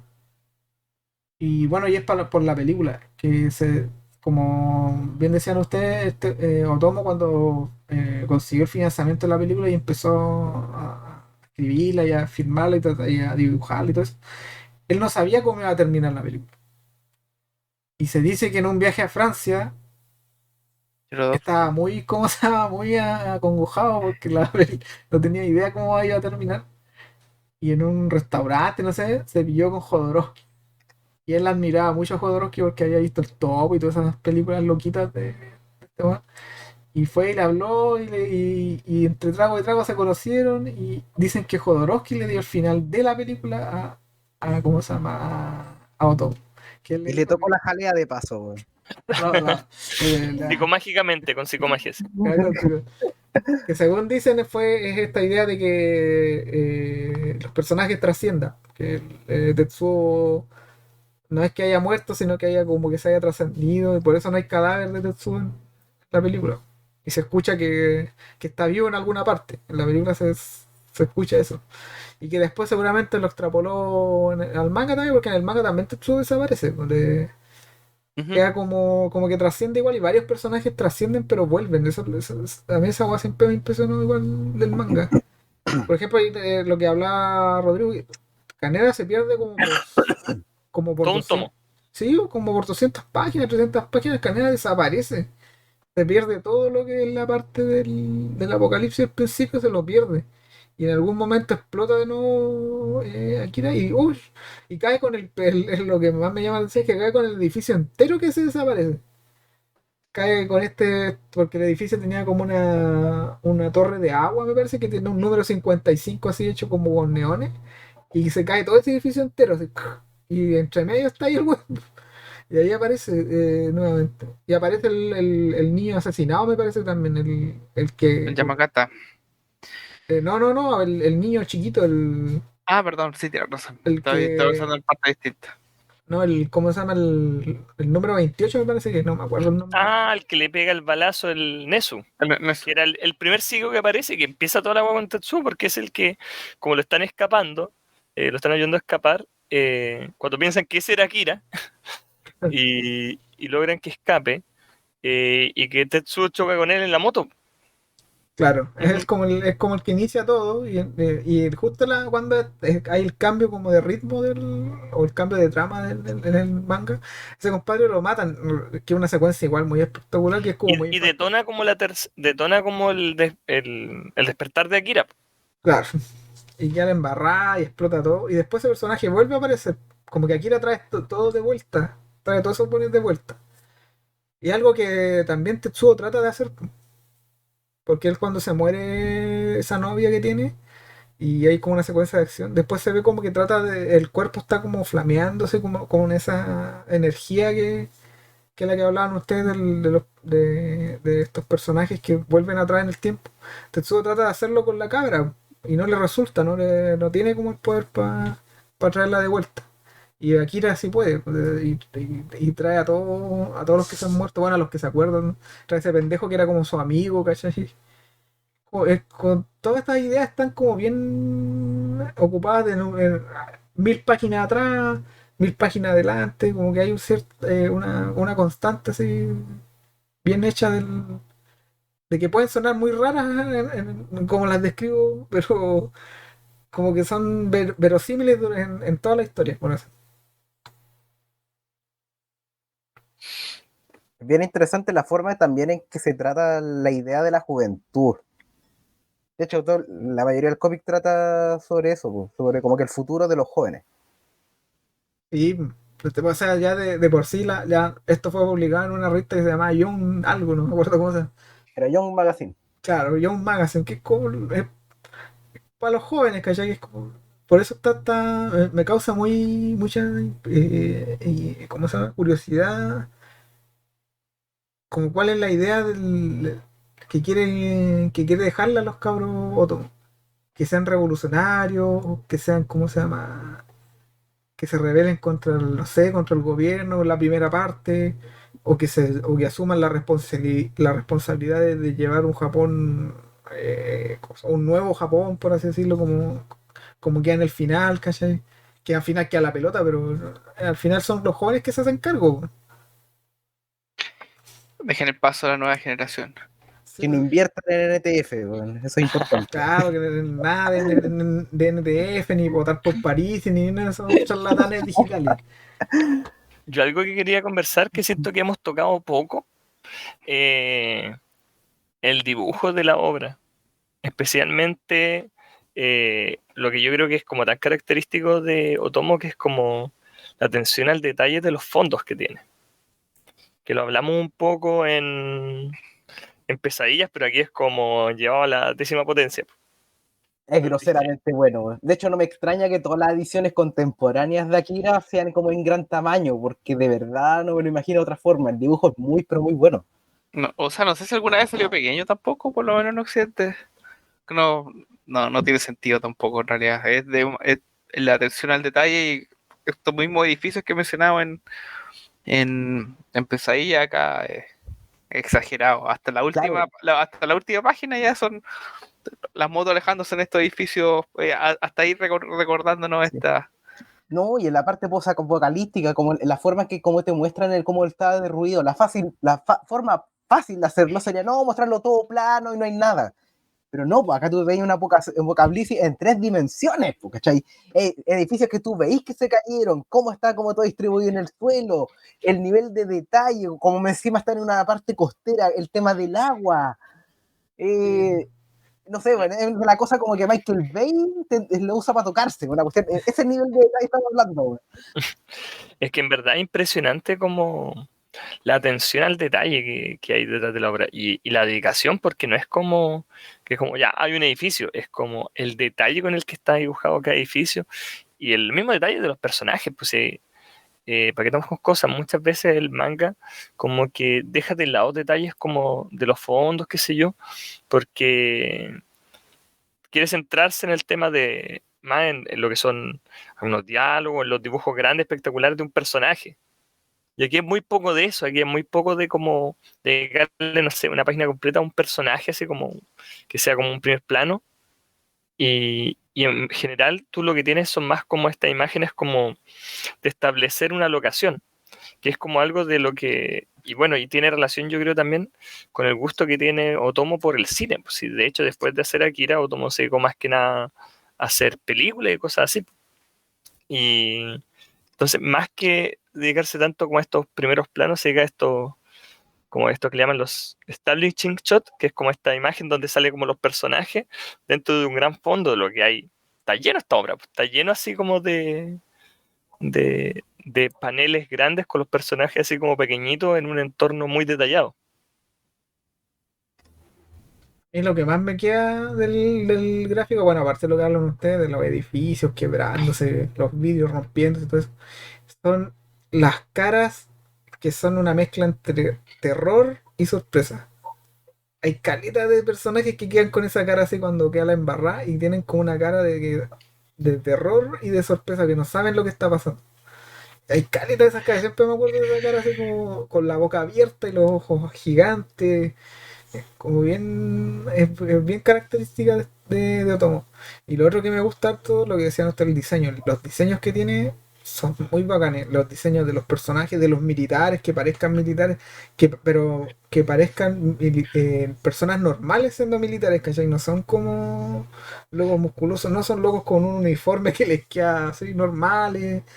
¿Cómo se llama? Los gorros que tienen, ¿cómo se llama? Las botas que usan, los diseños de las armas que ocupan, estos diseños de estas motos voladoras que tienen, que parecen, ¿cómo se llama? Como Son como las de carritos. Star Wars, como estas las de las escenas del bosque. Claro, son así, pero con una ametralladora abajo, los tanques que aparecen, el mismo diseño donde tienen aquí en ese refrigerador que una pelota llena de, ¿cómo se llama? De nitrógeno líquido. ¿cómo se llama? El diseño del estadio igual, puta, y el diseño más famoso que el diseño de la moto de Caneda, toda esa cuestión está como tan bien así hecha, como denota tanta dedicación del tipo, así que yo creo que por eso la cuidó tanto ¿cómo se llama? Para que esta cuestión saliera de la mejor forma posible para el resto del mundo. Debe ser su bebé, yo creo. Hasta ahora último está publicando, ¿cómo se llama? Ahora creo que va a salir un árbol no sé si, no, es de tomos completos, pero la gran mayoría de imágenes son de Akira. Oiga, Eh, oigan, o los perdón, ya. diseños, ponte tú, de cuando empieza a mutar Tetsuo y se empieza a transformar con esta body horror, guagua gigante, que igual es muy, muy detallado, pues así como obscenamente detallado con esa parte, como las venitas, que es una mezcla media bioorgánica, así. ¿Cómo Qué se llama? horrible, weón. Y con esos ojos de recién nacido, así como que recién está abriéndolo. Así. El diseño del Pepe Fue muy Ingeniero es terrible. horrible, weón. Pero ingeniero, claro, como bien así. Y Pero no sale ingeniero bacán. electrónico. Oye, ya que estamos hablando del dibujo, igual de nuevo hablar todos leyeron menos Rodrigo la versión coloreada y bueno, siendo que ahora está saliendo la versión eh, como original, igual yo valoro harto y me voy a quedar para siempre con esta versión coloreada que fue la que conocí, la verdad me gusta bastante el trabajo que se hizo. Como dicen usted, como dijo Kanye, supervisado por el mismo tomo. eh, Así que no, creo que también es parte como decíamos, del éxito de Akira en Occidente. Y creo que está muy, muy bien trabajado. Creo que hay solo un par de viñetas donde se comió el fondo nomás, lo dejó un color, porque probablemente temas de plazo, probablemente, o algo así. Pero hay un trabajo tremendo detrás. Así que eso. Los colores son bien particulares, porque no son así, son como de la primera era digital, no son como los que tenemos digitales ahora que están, ¿cómo se llama? Ya hay un software ya más avanzado, entonces son como, no, son básicos, pero no son malos, no son, como que siempre dejan brillar igual ¿cómo se llama? El dibujo de Otomo. Por ejemplo, hay algo que a mí me choca un poco de repente, que cuando hay ciertos coloristas, que me pasó en Hardboiled, cuando leí Hardboiled, o sea, cuando la comparé con la versión nueva que habían sacado, de este dibujo de Jeff Darrow, que es espectacular, y el colorista se le ocurrió pintar la sangre roja, y en el original el compadre la había hecho negra, ¿cachai? La había pintado negra, ¿cómo se llama? Y de repente como que las tintas no le cuadraban, y se pasaban del lado, porque claro, no estaba planeado así, pero el colorista dijo, no, yo voy a pintar la sangre Me roja. lo paseo por la. Claro, y decía, pero ¿para qué hiciste eso? Que no tenía. Y acá en ningún momento se ve eso, no hay algo como que reemplace, bueno, salvo lo que menciona Felipe, que de repente se comió un par de viñetas, unos fondos, pero tampoco no hay algo así como no hay un tipo que quiera cambiar el dibujo ni las tintas de Otomo. Como un trabajo bien respetable del original. Oigan, vamos por las 2 horas de grabación. Les tinca, vamos cerrando las ideas para que no quede tan largo esto. Sí, démosle nomás. ¿Ah? Le voy a decir, Démosle, chan, chan, chan, chan. Nico, parte tú, weón. Yo, bueno, no, feliz de que hayamos hablado de Akira, feliz de haber leído sobre todo Akira de nuevo. Me quedé con las ganas de la película, la quería ver hoy día y no alcancé, tenía otros compromisos. Pero qué bueno que pudimos volver a tocar este manga tan influyente, tan bueno, tan bien dibujado, con tantos temas eh, tan favoritos de varios. Yo no estoy realmente contento. No lo había releído desde hace muchos años cuando lo había comprado. Así que qué bueno volver a encontrarme. No me acordaba tampoco perfectamente del final, como que no me acordaba que fuera tan parecido el de la película, de hecho. ¿cómo se llama? Me acordaba de hartas escenas bien precisas que habían marcado, pero no me acordaba el final, así que qué bueno tenerlo fresco de nuevo, reencontrarme con estos personajes, reencontrarme con Otomo. Debería leer más de Otomo, no conozco mucho más fuera de Pesadillas que la leímos acá. Tanto en sus películas como cómics no me he leído nada más, no he visto. Así que bueno, y bueno, qué bueno escucharlo a ustedes también. Muchas gracias, Felipe. A ver, en cuanto a mis impresiones finales sobre el manga completo de Akira, a ver, puedo decir que es largo, es súper largo, pero como tal dije al principio, es dinámico. Entonces, al ser una historia tan grande, no se siente pesada. Y el mismo hecho de como que tienes como dos épocas bien marcadas dentro del cómic también te da cierto nivel de diversidad. Ahí elegirá cada uno cuál es como la época que le prefiere, que le gusta más. Por ejemplo, a mí me gustó más la parte previa así como al bombazo, al segundo bombazo de Akira. Me gusta más claro, entonces me gusta más o menos como la primera parte del cómic que está ambientada como en la ciudad, porque ahí es donde también siento que se tocan mejor algunos temas, pero no es que se refiera a que haya llegado a ese punto y no, la historia se arruinó, no, para nada. Y el mismo tema que decía Felipe, por ejemplo, el tema de que el final del manga se parezca al final de la película es bastante notable porque resulta que, como dije al principio, la película salió antes. Y es bien difícil alinear, ¿cachai? El final de una historia que se están contando de forma más o menos ordenada en un manga, que lo que se hace en una película que agarraste como la primera parte, ¿cachai? La agarraste al final y lo rellenaste al medio. Porque es cosa, no es fácil y que haga sentido. Y por lo menos con Akira se siente como que moviendo un par de piezas por aquí y por acá, hacen como que la historia tenga sentido y que no pierda fuerza. No se siente forzado. No se siente forzado para nada. Simplemente como que se llega al mismo resultado desde otro camino. Y no está mal, es una forma distinta de verlo nomás. Entonces ahí uno queda la alternativa. Como puede ver la película de Akira, y también después puede leer el manga de Akira para verlo, o a la inversa, como lo hice yo ahora, que me leí el manga completo y como a modo de remate me vi la película. Y en general es una franquicia como bien interesante, autocontenida, sumamente bien dibujada. Para quienes no están metidos en el tema del manga, extremadamente fácil, como es muy abordable. O a la inversa, alguien que por ejemplo que lea más manga y que quiera salirse como de eso y entrar como a un cómic más occidental, Akira también es como una muy buena bisagra por el nivel de detalle y el tipo de dibujo que tiene. Si bien como tiene alguna cosa como de expresividad y cosas así, no es cliché. No se siente como un manga cliché. Y por eso es bien recomendable. Más allá de que sea gigantesco, no es una lectura ligera, pero es un buen proyecto de lectura para quien quiera embarcarse. Por lo menos yo me voy satisfecho después de haber terminado de leer Akira. Especialmente porque el dibujo es precioso. Incluso si cualquiera de las cosas que le no lo convencen, háganlo por el dibujo por lo menos de Otomo. De verdad, hermoso. Akari, tú que hiciste la recomendación y al final Rodrigo, que es quien tiene que dar la recomendación para la próxima vez. Dale.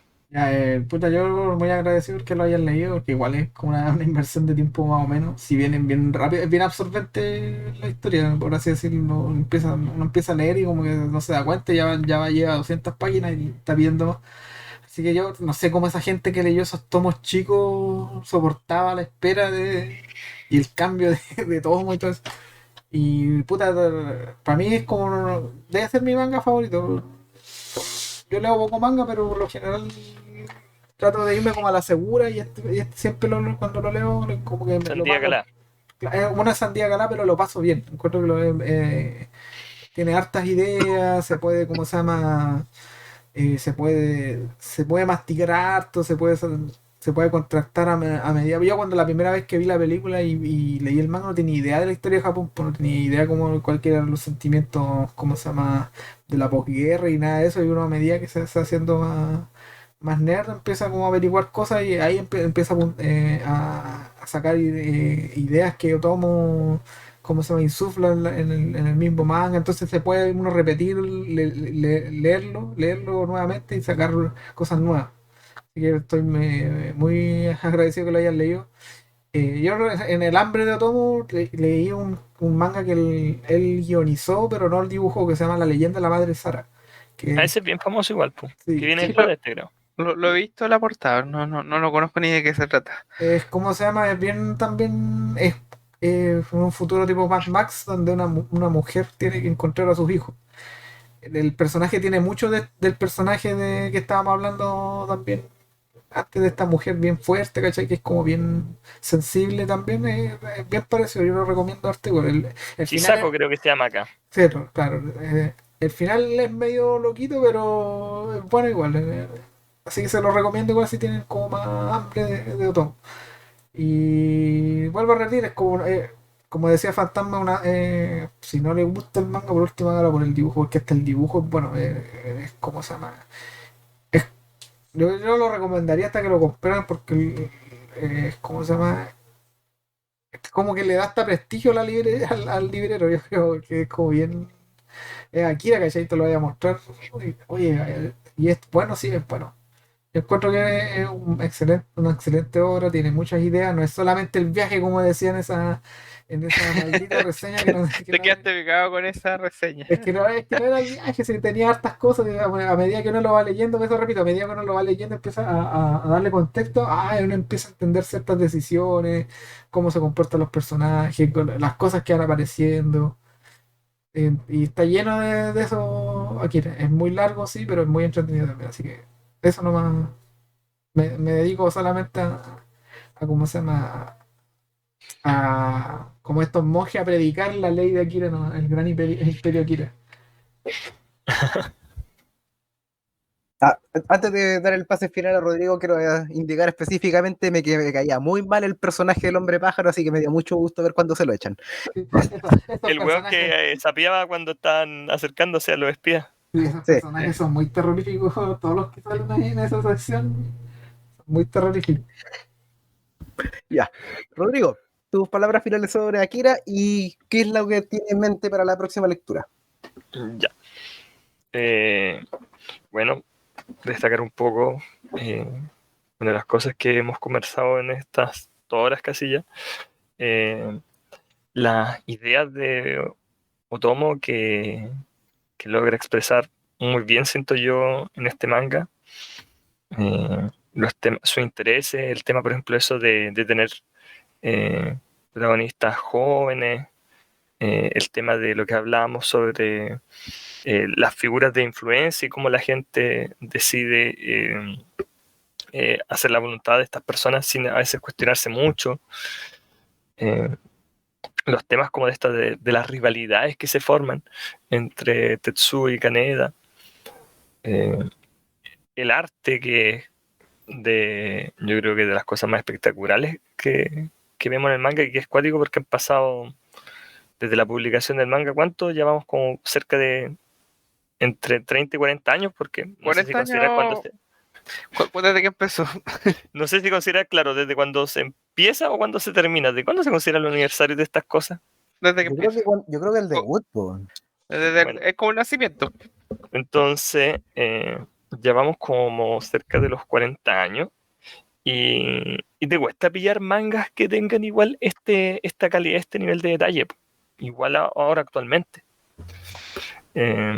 Entonces yo siento que es una obra que cualquier persona con un criterio más o menos formado debería intentar leer. Porque sí, no sé si es como, yo creo que como 14, 15 en adelante que se la podría recomendar. Más niños no, no, que yo creo que no. Pero como que este espíritu como adolescente que tiene en un comienzo igual puede ser atractivo como para lectores jóvenes, siento. Eh, y eso, pues estoy muy contento con la obra y con que lo hayamos podido comentar aquí en el club. Y ahora, más quiero comentar un poco lo que eh, voy a recomendar ahora como para el próximo mes. Y que en el fondo, eh, una obra de un autor que se llama Barry Windsor Smith, que fue muy popular el año 2021, creo que salió. Porque es una obra que tomó mucho tiempo en ser concluida, como que el autor la empezó a escribir, creo que como en los años 80, principios de los 90, y que era como una historia que él originalmente había planeado para hacer para Hulk. Y creo que como que por temas editoriales, qué sé yo, como que al final nunca más que decir no se publicó, nunca se terminó de producir. Como que él tenía la idea original, la fue desarrollando, se lo comentó a alguna gente, pero al final como que quedó en nada. Y después esta historia como que siguió creciendo, le siguió dando vueltas, y al final la terminó haciendo una historia independiente. Fue quitando como algunos elementos más propios del mito de Hulk y reemplazándolo como por cosas propias. Y entonces publicó esta novela gráfica que tiene que tener, creo que son como 300, 400 páginas, como un librote más o menos gordito, en que se dio muchos premios de lo mejor del cómic del año 2021. Entonces por eso tenía interés de leerlo. Y aunque es un cómic, igual está en blanco y negro. Así que quizás visualmente no lo encontré tan distinto, por lo menos en eso. Y el cómic, bueno, en español se llama Monstruos, en inglés será Monsters, como digo, de Barry Windsor Smith. Una obra que tiene, por lo que veo aquí en español, por lo menos, la editorial esta de Dolmen, que creo que lo sacaron en español, tiene 384 páginas. Y claro, es un libro que tomó mucho tiempo en ser terminado, así que igual me imagino que el nivel de atención al detalle de los dibujos probablemente sea bastante importante. Así que eso, no sé mucho más de la obra, no sé de qué trata bien, pero me llamó la atención porque fue, por eso, por el trasfondo como de publicación que tiene y por la cantidad de premios que recibió. Así que quedamos con Monstruos de Barry Windsor Smith para el próximo mes. O sea, Muchas gracias, Rodrigo. Así como es una lectura más o menos grande, pero esa es la ventaja de probar este formato. Así como en este caso no va a ser tan larga, sino que va a ser más densa quizá. Ujú. Así que es una buena recomendación. También, tal como dice Rodrigo, no sé por qué, pero había estado de moda esa publicación. También vi mucho en páginas en inglés y en español que se repetía mucho sobre el lanzamiento de esa obra. Así que qué bueno que vamos a poder darle la oportunidad para verla de primera fuente.